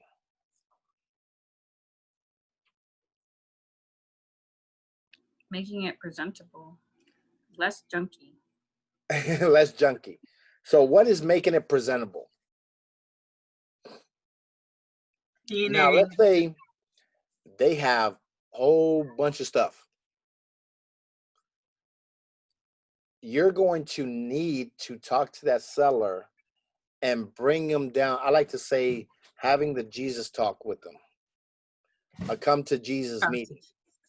Okay? You're coming to Jesus meeting with the seller. I had a house. I picked up the listing appointment, blah, blah. It was down in Coral Springs. $375,000, sold it for full ask, which is awesome. I was like, yeah, $375,000. And I got both sides of the deal, and I got 6%. So, talking to the seller on the phone, blah, blah, he goes, okay. And I hear a dog in the background. Okay, so I already know I'm already hearing a dog, so he has pets.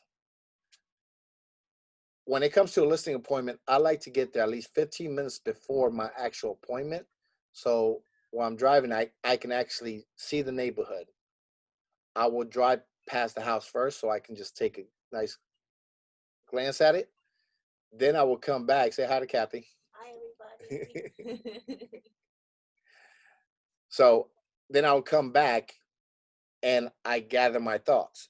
Trust me, still to this day, when I go on listing appointments, I still get butterflies. That doesn't go away. It just makes you stronger. Like, oh, I got this. But we all have that anxiety, like, oh my God, another listing appointment. And sitting out front, getting ready, it puts me in my mindset, okay, this is what I'm going to go over. We're going to talk about this. First, I'm giving myself a game plan, exactly what I'm going to do. We're going to walk the outside of the house. First, greet the owners, have them meet in. We can meet, discuss, have this place to sit down, fill out the paperwork, tour the house, talk about the market, the comps, blah, blah, blah, blah, and so on and so on. Then get the listing agreement signed, schedule the photos, schedule the open house. You see how I have a game plan in my head. He threw me off of my game plan because he met me outside. And I'm like, oh, that's not part of my steps. Why are you out here? Didn't matter. We walked in. Next thing you know, I knew he had pets. I didn't know he had 4 Great Danes. Ooh. I didn't know he had 2 other dogs. So that's 6 already. Okay. I didn't know he had 4 cats. Now we're talking about 10 pets. I didn't know he had a tortoise, Now we're on 11 pets. He had a parrot. Now we're on 12 pets. The daughter had 2 pythons. Now we're on 14 pets. Oh my gosh. One of the sons, well, let me not even say kids yet. Then one of the other kids had 2 ferrets. Now we're on 16 pets.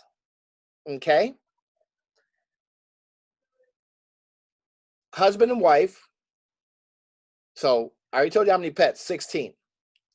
Husband and wife, 3 kids. They've been married. They were high school sweethearts. They split because they went different places. They got married to other people. The wife ended up having 3 kids. The husband ended up having 3 kids. They split from their divorces. He came back down. She came back down, and they connected again. Now I have the Brady Bunch. Husband and wife and 6 kids. Brady family.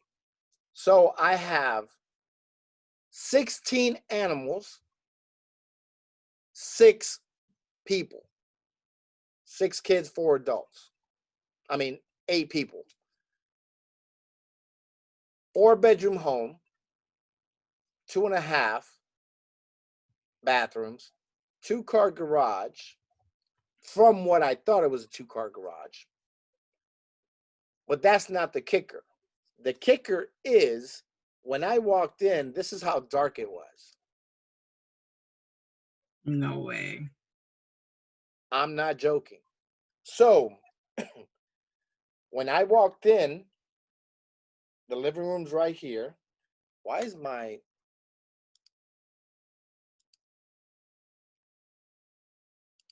There you go. When I walk in, the living room is right on this side. Okay. Go down the hall. Kitchen, family room, breakfast nook, dining area, formal dining area, bedroom over here, 3 bedrooms over here, a bathroom, a cabana, just 2-piece, toilet and sink, and the master bedroom with their bathroom. Okay, that's the layout. I just gave you the whole layout. Wow.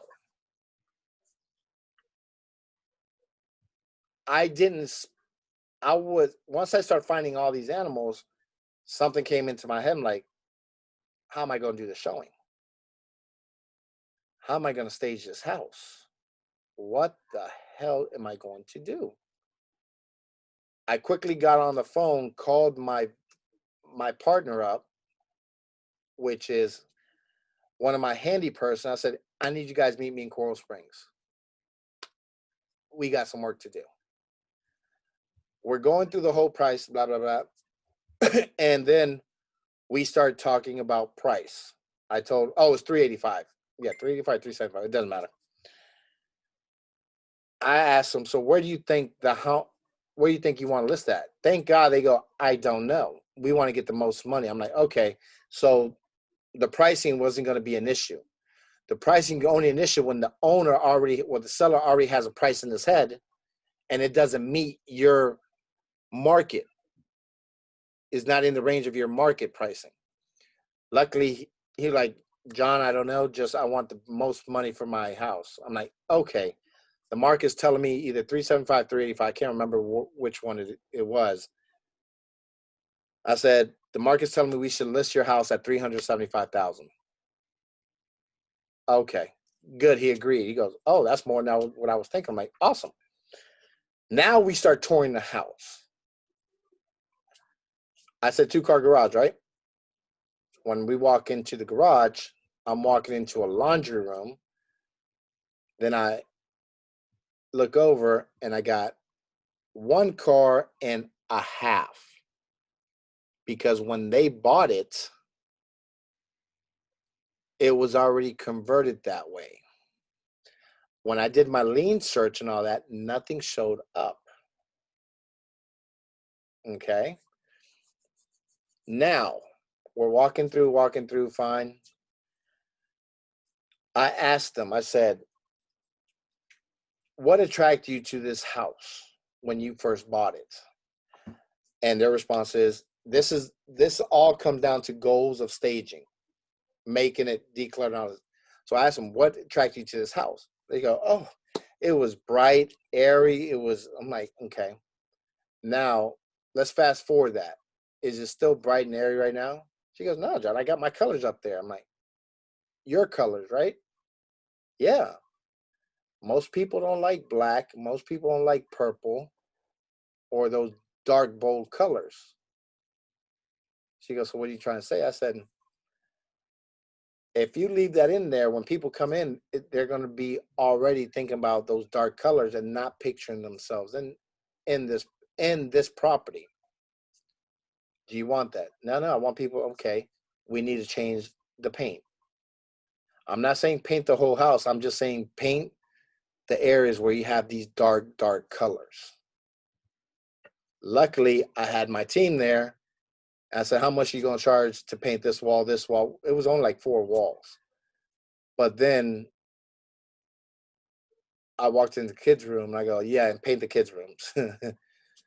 So it all came up to $800, which wasn't bad. It was actually pretty good.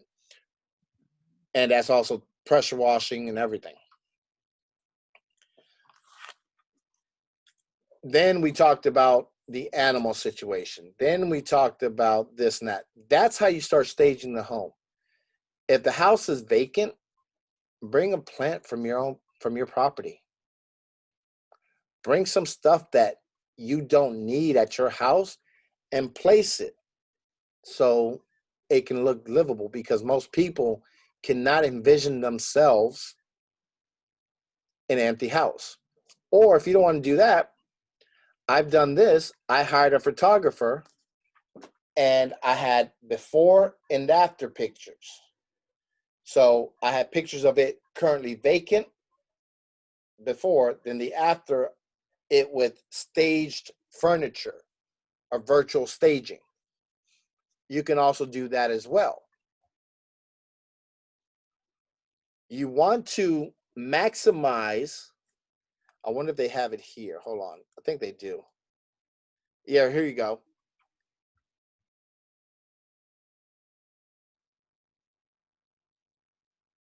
So 32% of realtors reported 1 to 5% increase in the offer once the house is being staged. 16% of realtors report a 6%, 10% increase in the offer.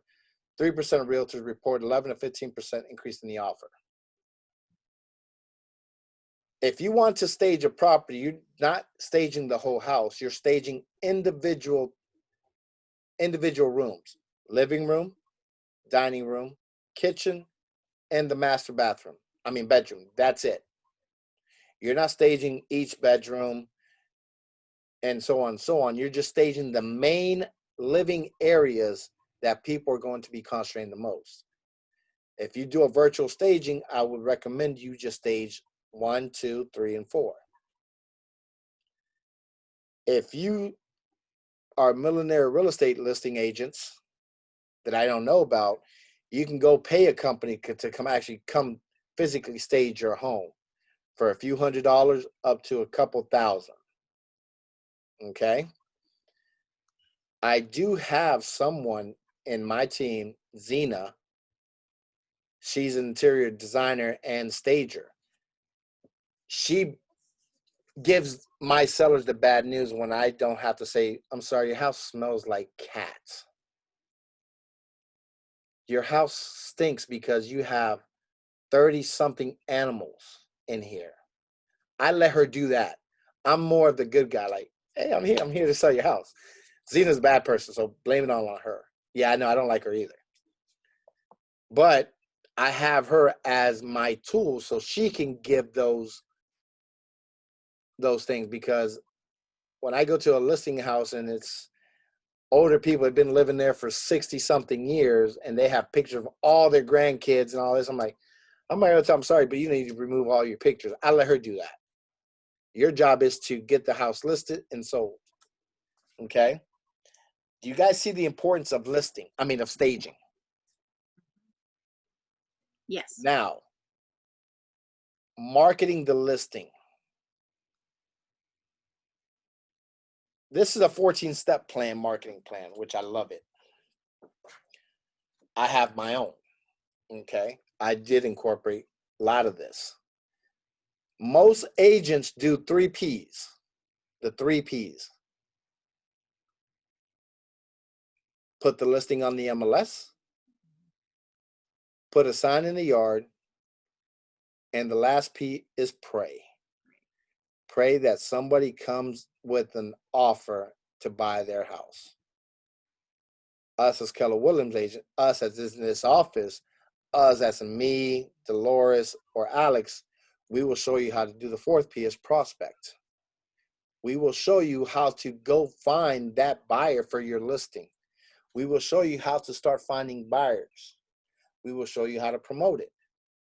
Okay? You're going to do 4 Ps. The 3rd P, that pray, no, it's not going to pray because you guys are going to be so proactive that you don't have to pray because you're going to be marketing your listings and all that. So this is a 14-step marketing plan. Price, the home, advise sellers. Okay? Marketing action steps. Pricing, signage, staging, images, buyer profile. Where would I get a buyer profile at? My buyer profile will be coming from my sellers, because one of the questions on my questionnaire of my seller is, what attracted you to this home when you first bought it? So I can use that as my marketing. What made you pick this house? What made you pick this neighborhood? I need those answers. So I can use that part of my marketing.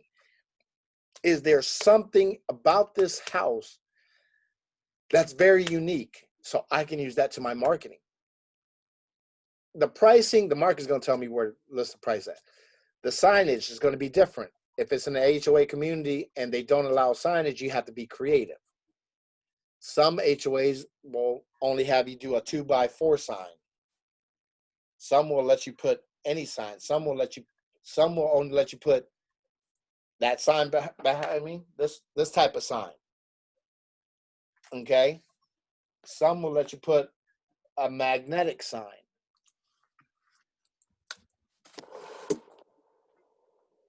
Can you see it back there? One of those metal signs. Some will only let you put a small placard, and some won't even let you put a sign. So you have to be very creative. Okay? Now, staging, you look at it. If they have a lot of stuff, you can use some of their stuff to stage the property itself and tell them, listen, get rid of the rest. Well, not get rid of it, put in storage. You're moving anyways. When you're talking to a seller, it's a house. Never call it a home. I had the unfortunate saying that, and next thing you know, the wife said, John, I want to cancel this listing. I'm like, what the hell did I do? You kept saying my home, my home, my home, and I my home myself out of that deal because all the memories of her grandkids, her kids, her daughter's wedding was in the backyard. One of the cousins' wedding was in her backyard. Her dog had litters of puppies. How can I compete with that? I can't. I can't compete with memories. You guys ain't going to be able to compete with memories. So you will call it a house.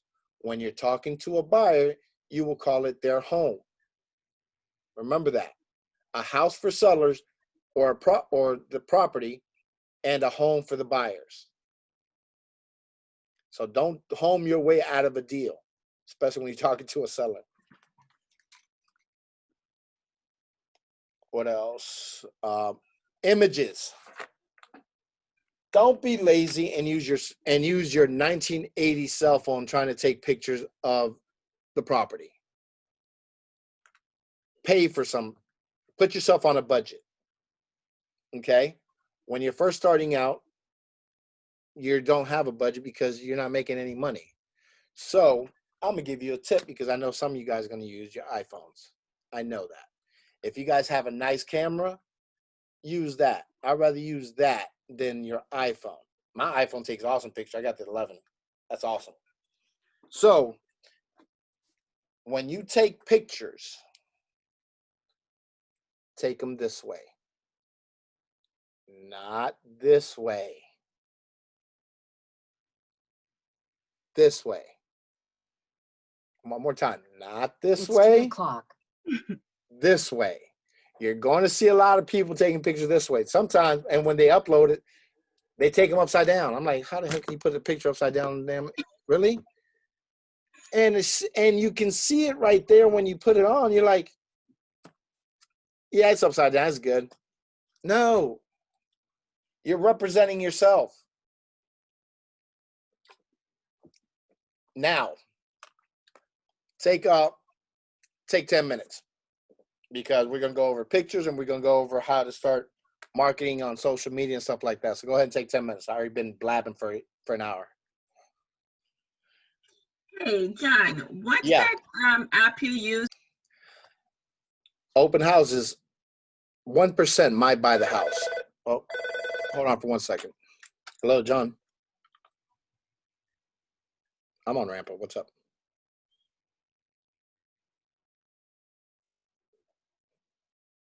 No. What do you mean you have Rick Curtis? What's up? What's the question? Oh, okay. All right, bye. Sorry about that. So, open houses, you need to do open houses for your listings. One, either to find a buyer for your listing or find a buyer for somebody else's listing. Either way, it's a lead for you. Now we have to do virtual open houses. Do those, it's the same thing. Let me show you a video on open houses. I keep closing that out. I don't know why.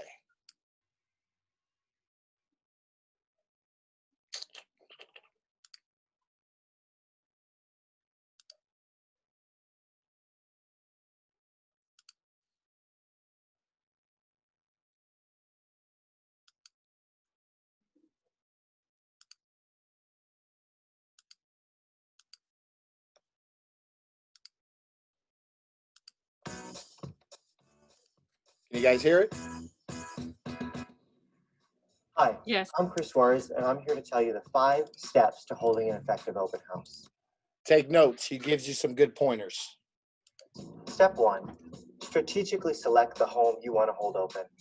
Choose a home that gives you the greatest potential to have buyers and sellers find you. This might be a home that is in a great traffic pattern, whether that be car traffic or people walking by in walkable neighborhoods in your community. Select a home around a local event where neighbors or even out-of-town people might be stopping in. Step 2 of holding an effective open house is advertising and marketing. Marketing begins a week in advance of any open house you might hold open. Begin by posting internet ads a week before. Get a sign in the yard and let neighbors and passerbys know that the home will be open later in the week. Remember to contact both by phone and email any internet leads or phone calls you've received on that listing prior to the open house. Don't forget to make 50 calls around the home prior to the open house and door knock, a radius of about 2 or 3 blocks. Step 3, know your scripts. Know what you're going to say to greet the visitor. Know what questions you're going to ask while they're in the home. One of the greatest first lines you could use is, "Thanks for stopping in to tour my open house. Are you one of the neighbors or are you out shopping for a home today?" Immediately, you'll know if you're dealing with a potential buyer or a potential seller. Step 4 is keep the right mindset and prepare.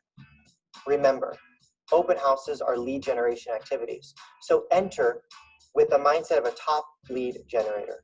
Prepare yourself with comparable properties, market research, at least 2 or 3 other homes that you could potentially show should the opportunity arise. And step 5, always follow up with every lead that comes through that door. Call them, email them, write thank you notes that same day. A simple follow-up script to use directly after an open house goes like this. "Thanks for stopping into my open house this morning. It was great to meet you. I did a little bit of digging in the office after we met and after the open house and found 3 other properties that I think really fit your search criteria. I know the home that we saw this morning wasn't quite perfect, but these 3 have some real potential. We could get into them tomorrow at 4 or at 6, which would work better for you." Great, let's meet at my office and we can go from there. My biggest aha when doing open houses is remembering open houses are not a technique to keep current sellers happy. In reality, open houses are great lead generation tools to connect with potential future buyers and sellers. By using effective scripts and systems leading up to the open house and great follow-up techniques after the open house, you'll build a met database of future buyers and sellers. Thanks for watching KW Connect, and make it a great day.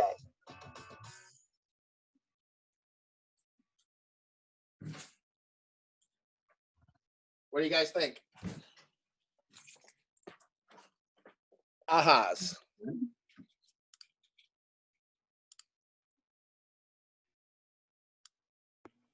You can get both buyers and sellers. I love double dipping. That's what we call double dipping. I love it. Bigger commission. Why you think I love doing open houses? Because if I can't find a buyer for my house, guess what? I got a buyer for somebody else's house, but I'm still getting the commission.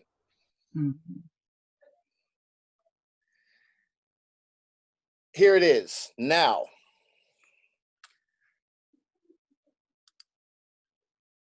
whiteboard. You guys see my whiteboard? Okay. Oops, wrong one. Supposed to be an eraser. Oops. Really? Why are you not erasing?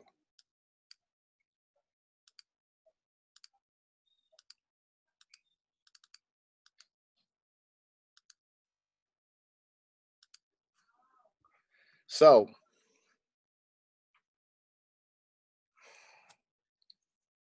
when I get the listing, okay, I like to do a couple things first. Before I go to the listing, no, I want to go.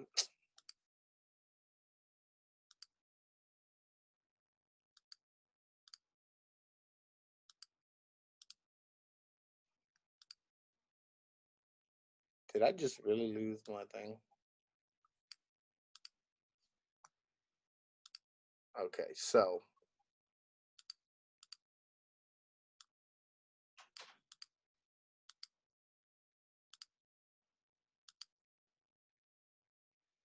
why is it not allowing me to text? Okay, I guess I can't text. First thing I like to do, I can't. Forget the whiteboard.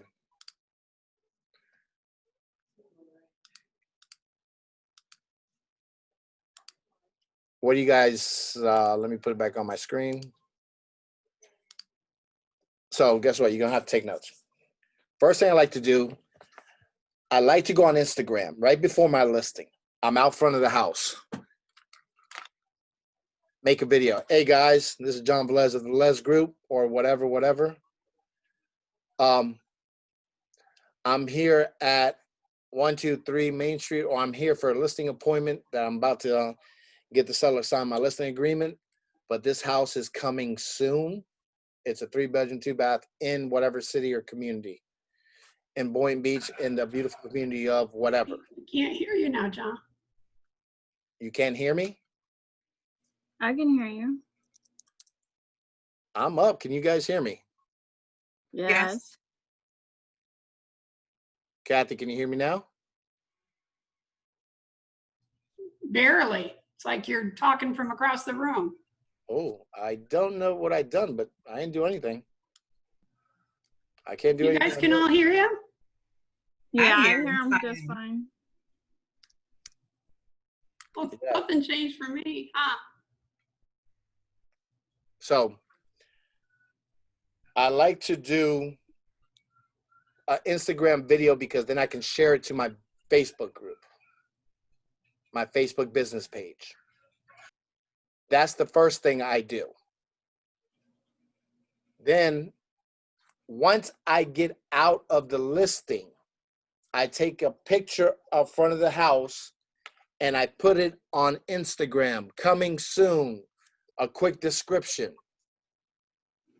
with the price. Sometimes you know what? Don't even put the price.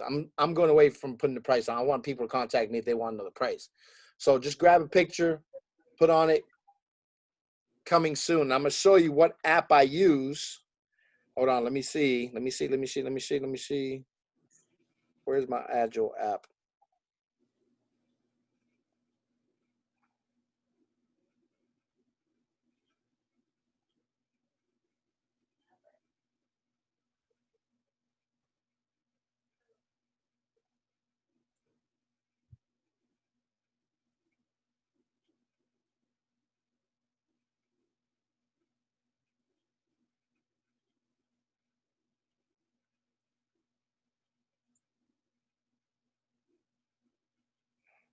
So I like to use this Agile app. I'm going to get you guys the real name for it. Hold on. If you have an Android, I don't know. I think you guys go to the Play Store, right? Yeah. Okay. And if you have iPhone, you go to the App Store.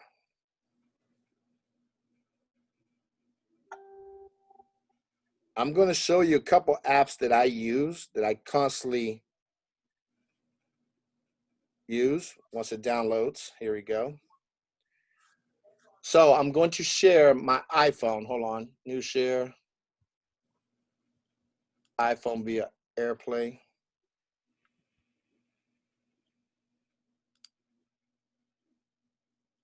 Install.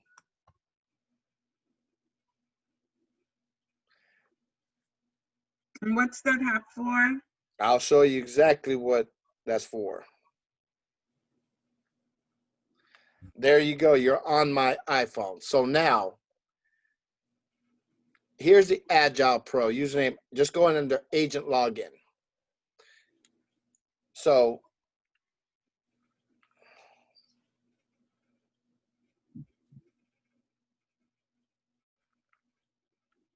hold on.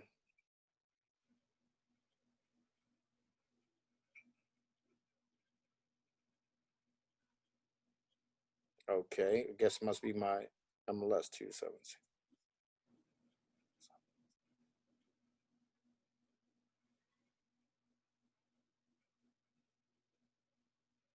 Why are you not taking my login?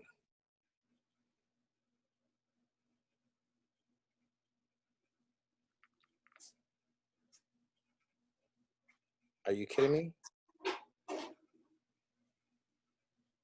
Click on agent login.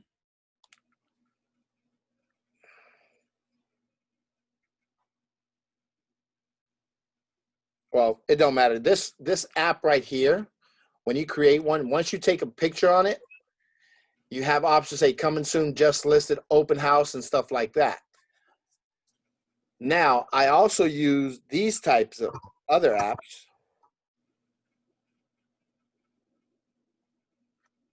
I have a real estate one. Oh, wrong one. Social media.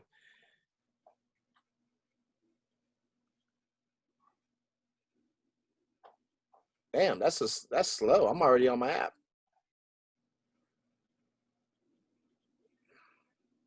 I use Canva. Canva's a good one too. Sign up for it. It's free. Okay. I also use, I gotta let it catch up.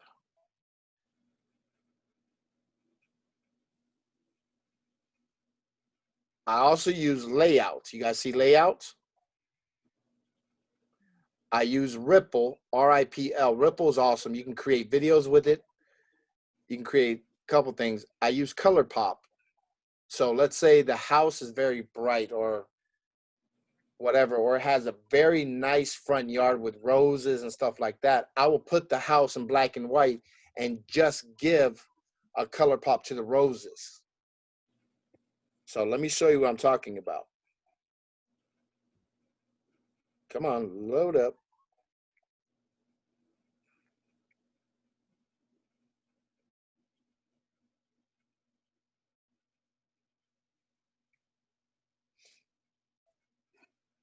I don't know all that. You see?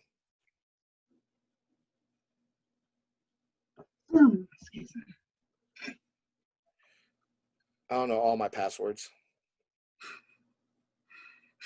Clips is another one. Okay. And text on photo is another one that I use. So once you take a picture of it, put some text on it, coming soon, just listed or whatever. Whatever you do, just put it on there so you can see. You see, here's one right here. That's a video.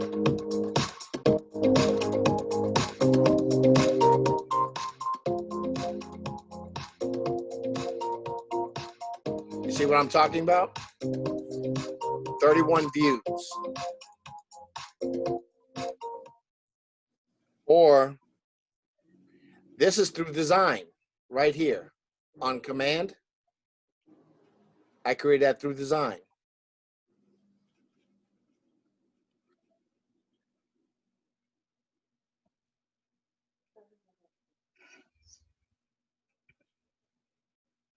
Let me show you what Agile Pro does.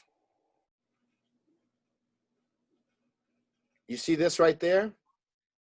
That's Tile. That's this app right here. Tile Pick. Why would I use this app on Instagram? Because it only shows parts of it. And people are like, what is he trying to post?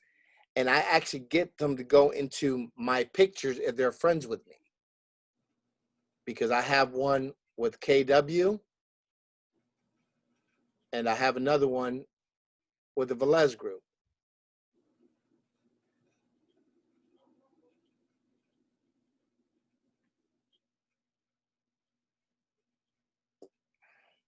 You have to put yourself out there. Here's one I just took pictures of, and I just wrote in, guess what is coming soon? Yes, you're right. Another listing, 2-bedroom with a loft that can be converted into a 3-bedroom, 2-bath. You notice I didn't put a price in that. I stopped doing away with prices because as soon as I give them a price, why do they have to call me anymore? Why do they have to call me? I just put the pictures on there.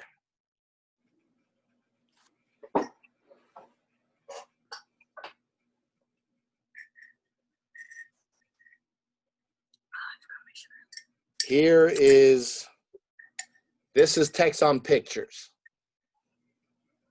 Coming soon, 1-bedroom, 1-bath condo. You want to do this. You also want to let people know what you're doing. That's from my open house.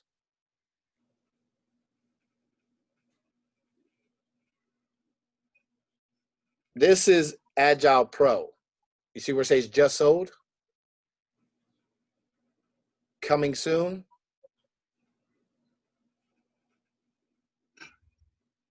So that gives you the idea. Now, let me take that off.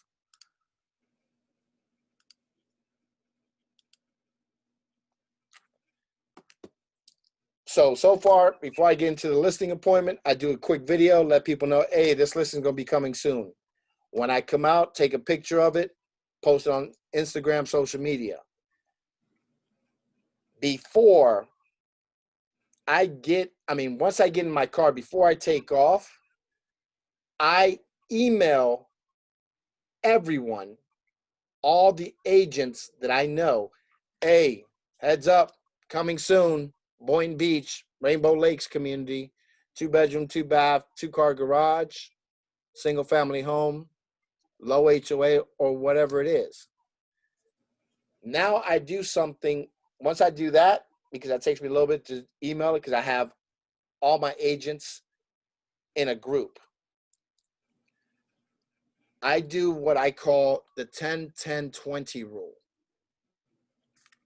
Now I actually can use the whiteboard.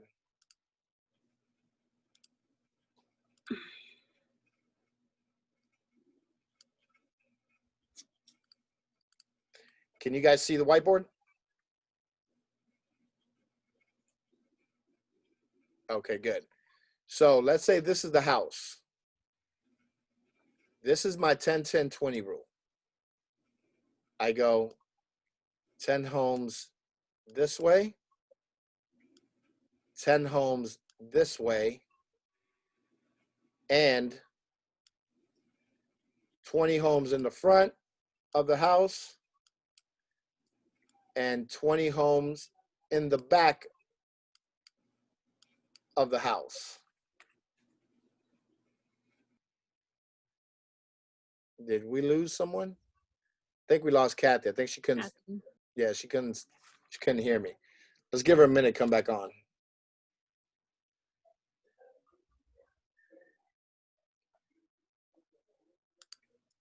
Wait, what are we supposed to be looking at? The blank screen? Yeah. Oh, okay. Can you see the white screen Yeah, I thought you were drawing on it though. with the arrows and all that? Okay.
Hey, Kathy, you can hear me now? You're on mute. I can't hear you now. I can, thank you, John. Okay, so can go back to it.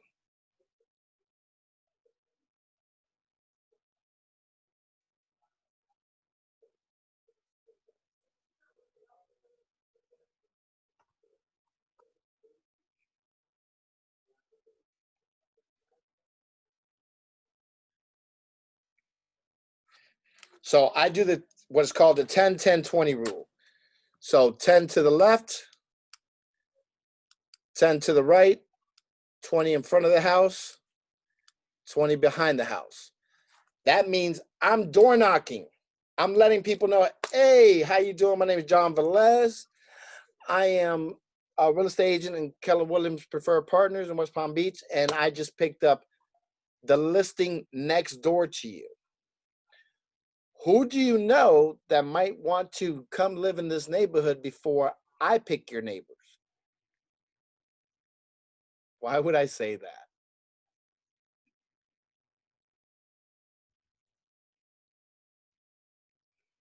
Well, because people, you know, they want to know who is coming to, they're nosy and they want to know who's coming, you know, next door to them.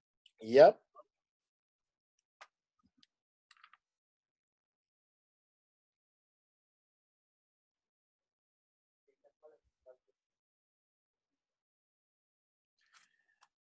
I do that 10 to the left, 10 to the right, 20 up front, 20 behind. Now, this is for just listed. The next time I do my 10-10-20 rule, on the market,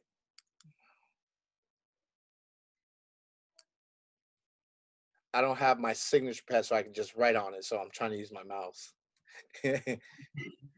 So the next one is on the market. Hey, this is John Velez. How you doing? I just placed that house on 1, 2, 3, 4, 5, 6 Main Street on the market. I was wondering if you know of anyone that is interested in living in this neighborhood before I pick your neighbors. Okay. The third time is before my open house. I'm doing the same thing, the 10, 10, 20. Hey, this is John Velez. I'm inviting you to an open house coming up in 2 weeks at 123 Main Street. Neighbors and special friends of the sellers are getting a preview before I open it to the general public. That preview is from 11:30 to 12, so I would love to see you there. And I give them a flyer. That's 2 weeks.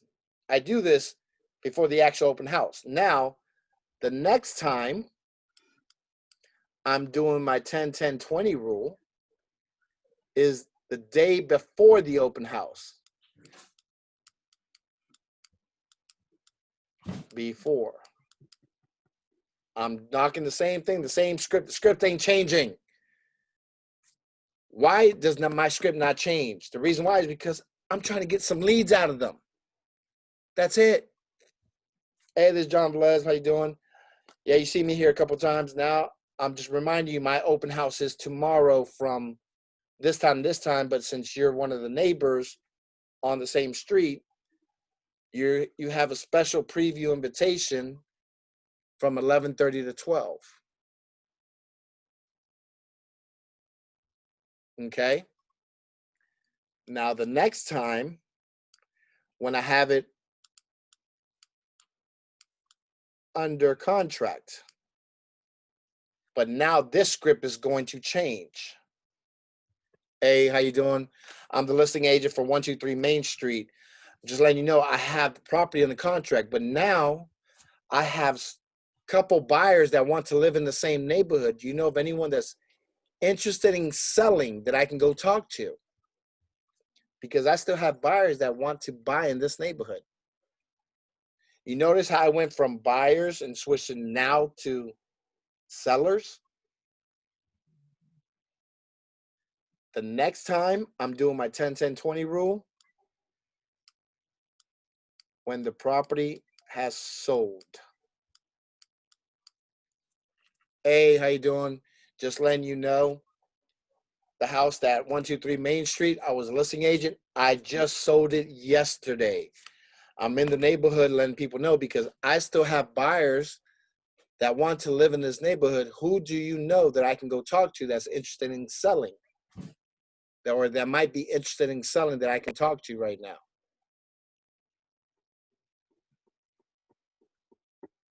So this one is just listed, the first one. The second one on the market. The third one is the open house 2 weeks before. The fourth one is the day before. On my screen, John, sorry to interrupt you. I'm not seeing anything on my screen. You're not seeing my whiteboard? Just the whiteboard, nothing else.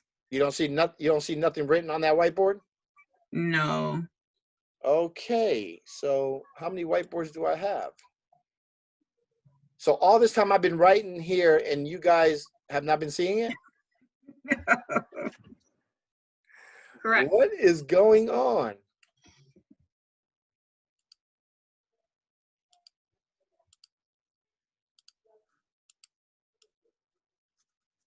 Can you guys see that? No. Okay, hold on. Let me Okay, close out this. I see the squiggly line. Scribble. Just to see something. But now it's gone. I know, because when I say, can you guys see that? You guys say no. Can you No, guys see the squiggly lines? Yeah, I see the squiggly Yeah. lines. Okay. How about now? The squiggly lines are gone. Oh, good. I got control of it. So now. All right. So.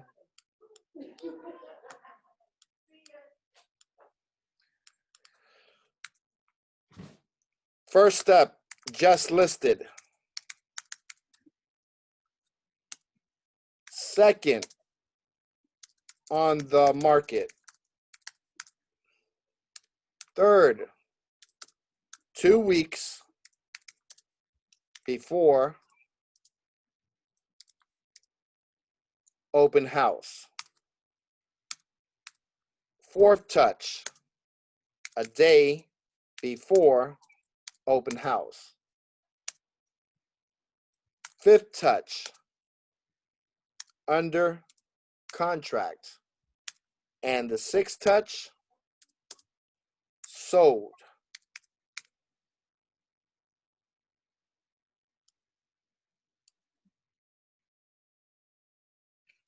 So this is what it looks like right here. Hold on now.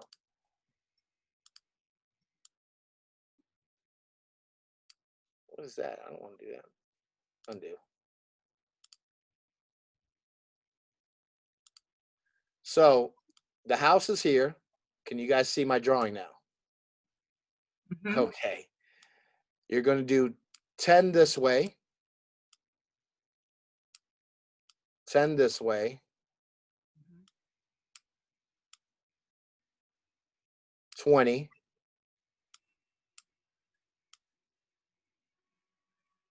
20.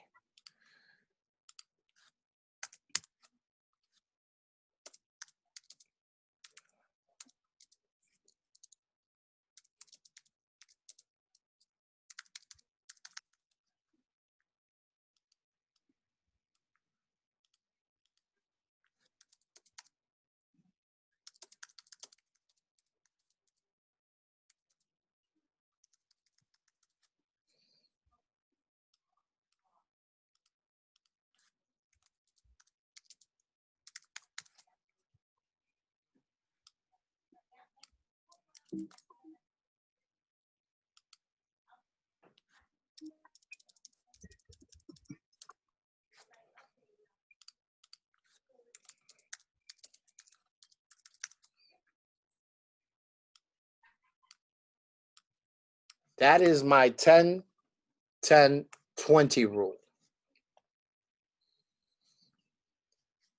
Now, in between these, I'm also touching the rest of the neighborhood. Okay?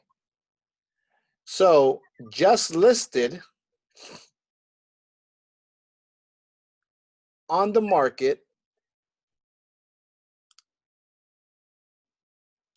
So, just listed on the market 2 weeks before open house.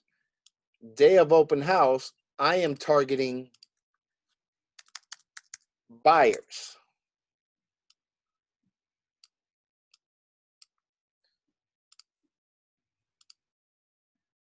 Under contract and sold, I'm targeting sellers.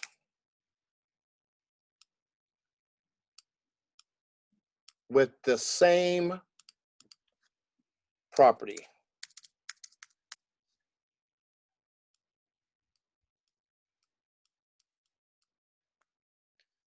Now, do you guys see 2 weeks before open house?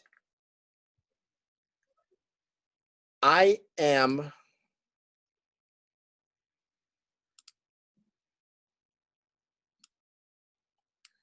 doing door knocking in the neighborhood. 100 homes. That's not to include my 10, 10, 20 homes. This is door knocking the homes of the neighborhood. So if your neighborhood is this big, your house is right here. That's your house, okay? I am going to be, let's say there's 100 homes in this neighborhood. I'm going to corner 25 here, another 25 there, 25 here, and my last 25 there. That covers my 100 homes. The day before open house, with these, oh, I'm sorry, let me go back to it. With these 100 homes, I'm creating open house flyers.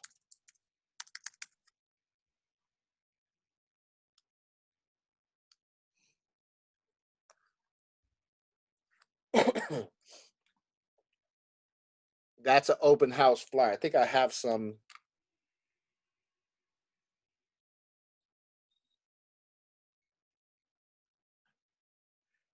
let's see.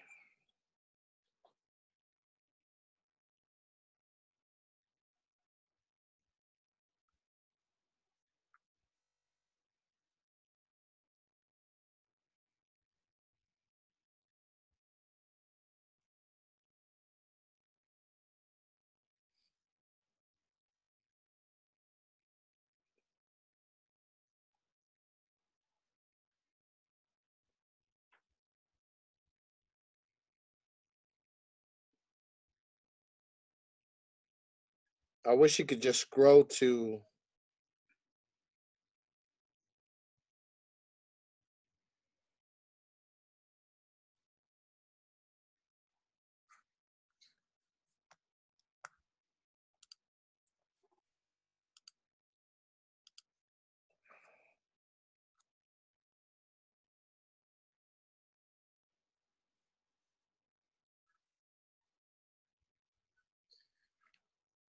right there. That's my open house flyer. On the open house flyer, you want to make sure you have open house, the date and the time. Not too many pictures of the property, a little blurb about the property, and who's doing the open house and how they can contact you. That's it. On the back of the open house flyer, now I put either a MLS listing or I will put financing options.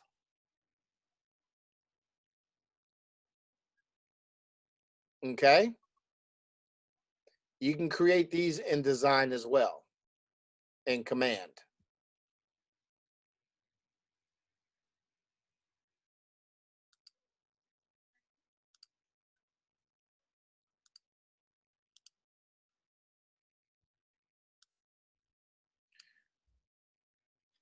So you guys can see my design again, all right?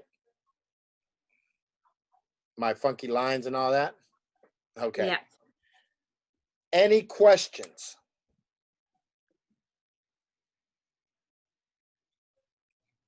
Now, the day of the open house,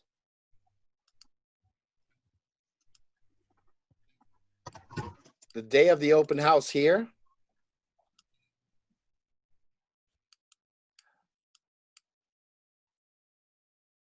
I'm going to finish up. So let's say my open house is at 12 o'clock. I'm going to get in that neighborhood like around 9:30. From 9:30 to 10:45, I'm finishing up the door knocking of the 100 homes. And I'm doing the 10-10-20 to remind them about the open house. Then at 10:45, always do an open house with a partner. At 10:45, one of you guys start putting out the signs. You need a minimum of 20 signs. Open house signs, 20, a minimum.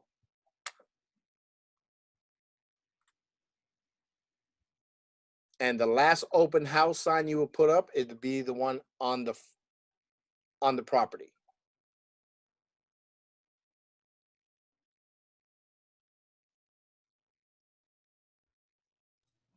Okay, done here, done there. John, but are people receptive to this during the whole COVID? I mean, knocking on their doors or Yeah, just wear your mask, step back. back? You know, you're not gonna give them a hug and kiss and high five and all that, but now that's how I market. That's how I concentrate that area where the property's at. Now I need to leverage the internet. So basically, I'm creating an event on Facebook for my open house. I'm also going to do a virtual open house at the same time. Just in case I do get people there, I'll have virtual open house so anyone else can come in virtually so they can see the house as well. I'm creating a social media page for this. I'm putting it on all platforms that I'm on. I'm on Facebook, Instagram, Twitter, LinkedIn, and Pinterest. Okay? Some of y'all are like, Pinterest. I'm going to show you what I mean by Pinterest. Kathy, you're already laughing like, how can Pinterest work? This is my Pinterest account. Can you guys see?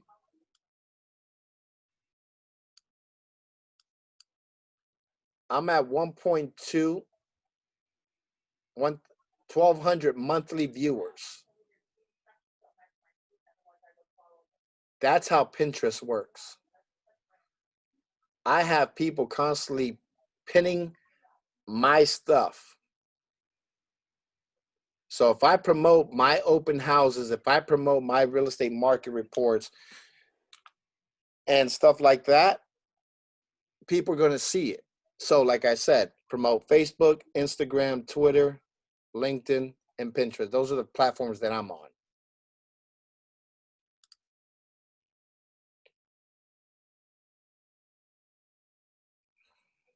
I love this right here.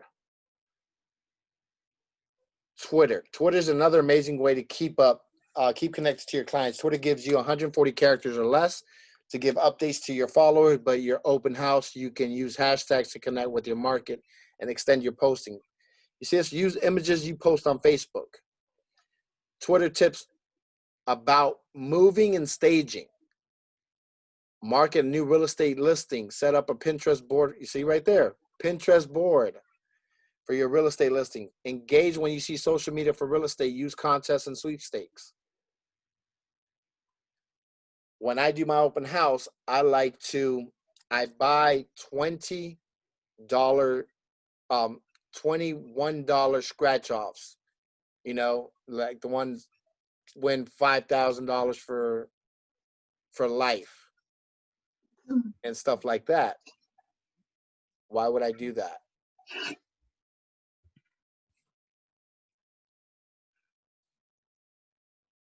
Why would I do that?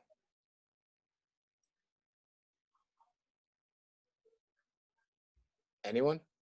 Leone?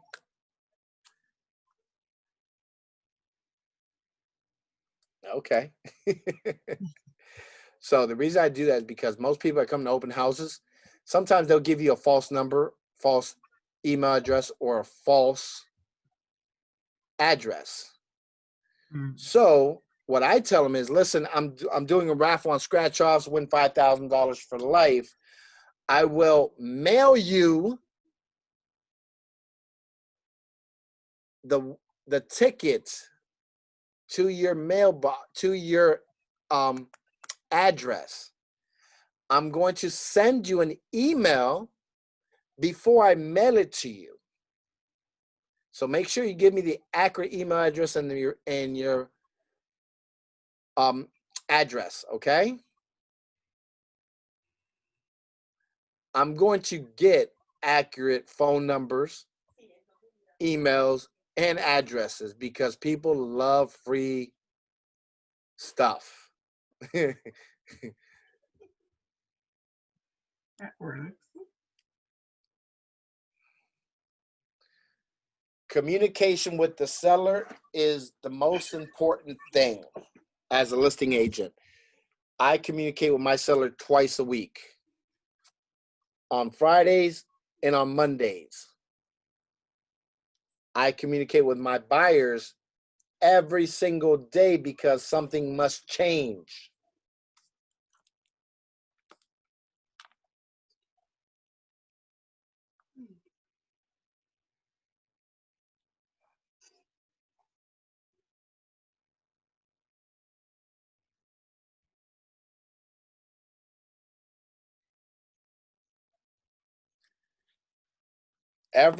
Something changes when you're working with a buyer because their loan, their HOA stuff constantly updates. A buyer, you don't know. So now the way I communicate with my sellers is Mondays and Fridays. Mondays of what happened from the weekend to Monday and what to expect from Monday to Friday. On Friday, what to expect, what happened from Monday to Friday, and what to expect the weekend coming up. What am I communicating? Any new listings that showed up in the neighborhood? Any new under contract that showed up in the neighborhood? Any new closing that showed up in the neighborhood?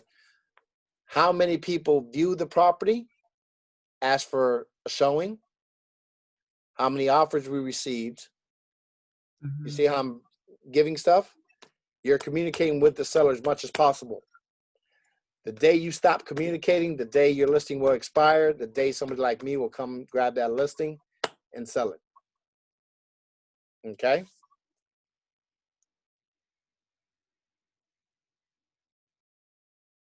There's communication tips right here.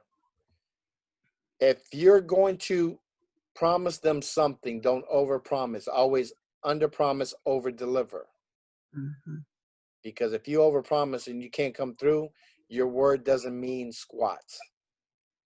Underpromise, overdeliver. Customer experience. An excellent customer experience will set you apart. The truth. We are parrots in this industry. If you work on the buy side, whatever the listing agent tells you, you repeat the exact same thing to your buyer. Whatever your buyer tells you to tell the other side, you repeat the exact same thing. Do not, I repeat, do not get emotional with these transactions. You guys are going to. It's not your money. You're not buying the house for yourself. Hold them accountable for their actions.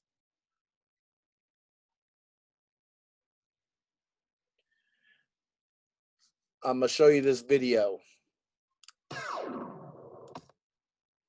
Take notes on this one. This is creating a great customer experience.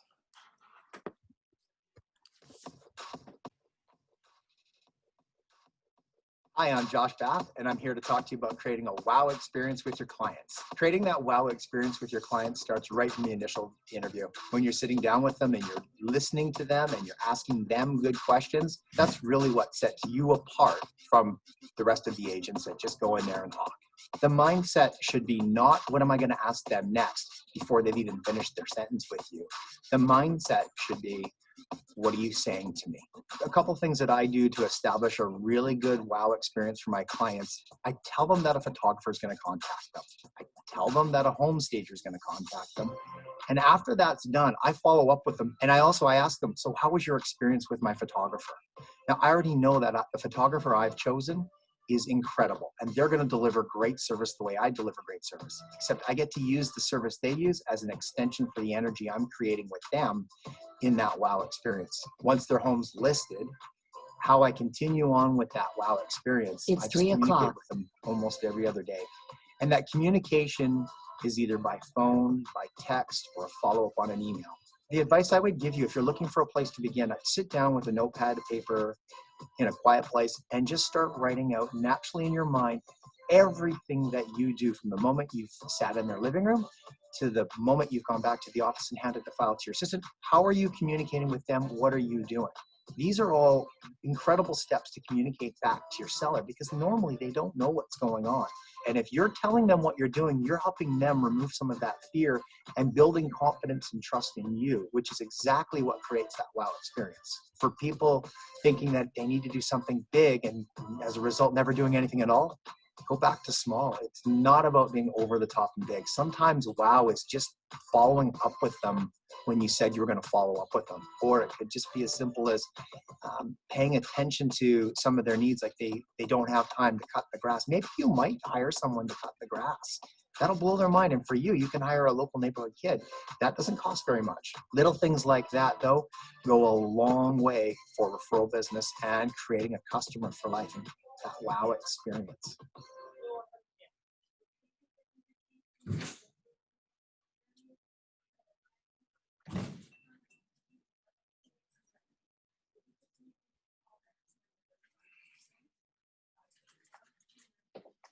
I'm back. What do you guys think? I think you made some great points.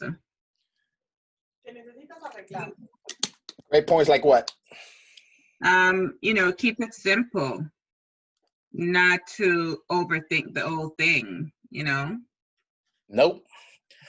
I have this acronym. It's called WAIT. You might want to write this down, especially when you are becoming a listing agent. W stands for why. A stands for, wait, why am I talking? We as realtors, we listen to talk. We don't listen to listen. We think that we just need to quickly answer it. No, you don't.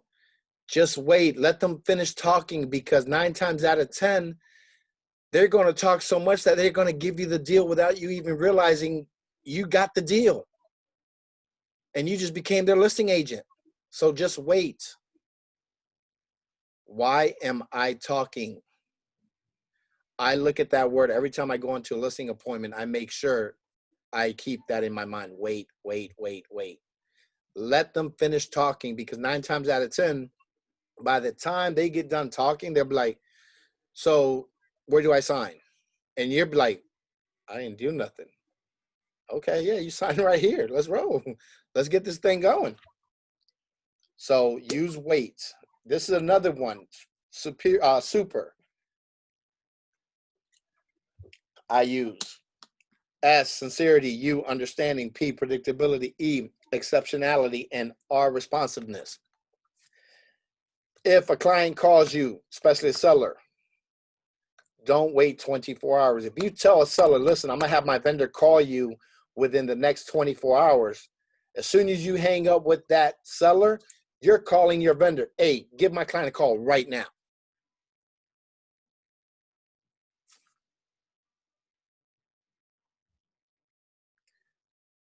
I love this right here. The relationship is bigger than one transaction. The relationship is bigger than one transaction. If you build that relationship, you're going to receive referrals from that client constantly. Remember, it's not about the money. It's about the relationship.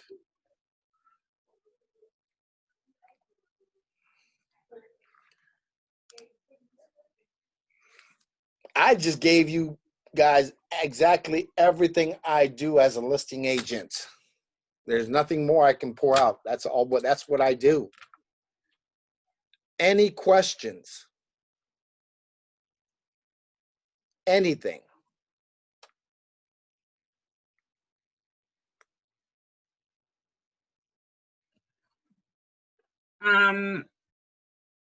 Where do you get most of your sellers from? You just call them. Do you have like a service that you use? Yeah, it's called my email. I'll show you what I'm talking about. Okay.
Freaking amazing.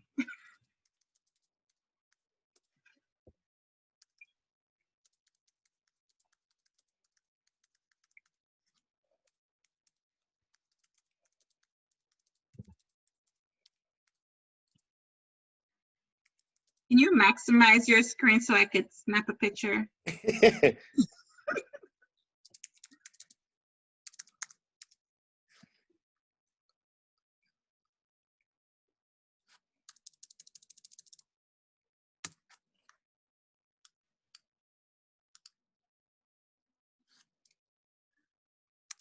So tiny. Okay, there. Good.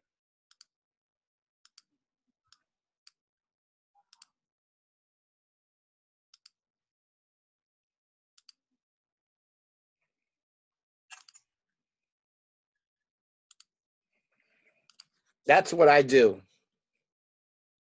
Why am I going to try to find their client's information when they already have it? Their listing is going to expire anyways. Let me just reach out to the listing agent. Hey, your listing's about to expire. If you're not going to relist it, please let me get your contact information. If you give me your contact information, I'll give you a 25% referral fee. I'll give 25% referral fee all day long as I get these listings and get these properties sold quickly.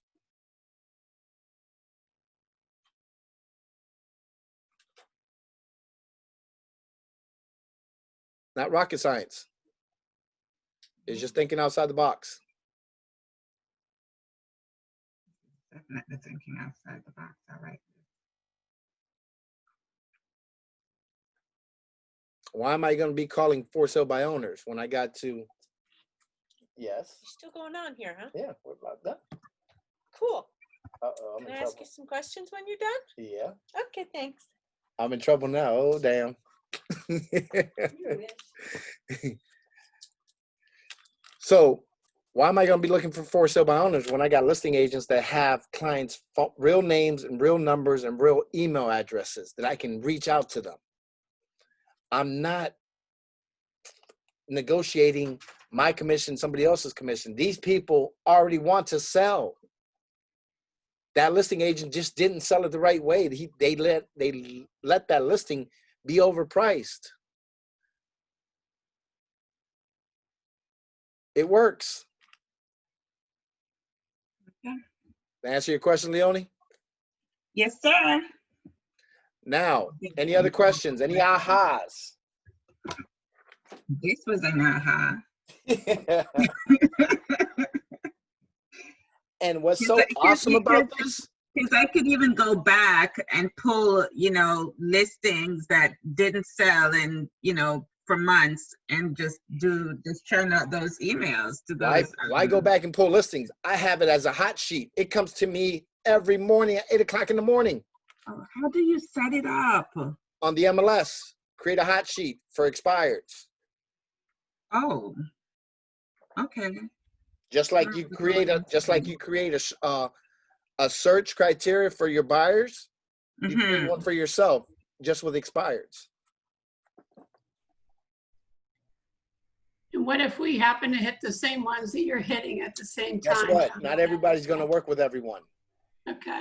Somebody might not like me because I'm bald and I got gray hair in my beard. They might not like me because I wear glasses. They might not like me because of my tattoos. Not everyone's going to work with you. So don't get your feelings hurt. I'm pretty good skin. Okay? Now, how do you create that hot sheet? Oh, hot sheet. Here we go. Hot sheet. She's going. Good girl. Any ahas? Anything else? Are we good? Any questions? I have a question on something else. I went to look up my neighbor because I know we had a conversation before and he was telling me he did want to sell. But when I look up his stuff on the Broward property appraiser, his unit is wrong and he has like no bedrooms and no bathrooms. Just because you see no bedroom, no bathrooms is because the lazy person that was supposed to put that in there didn't. So they just made one square room. That's it. Okay. He has bedrooms and bathrooms in there. Yeah, I know he does. It's just that the lazy person that was supposed to actually put that in there didn't do it. They work for the city. They're gonna get So- paid if they don't do it or not. Are they They're not like supposed to us that- correct it?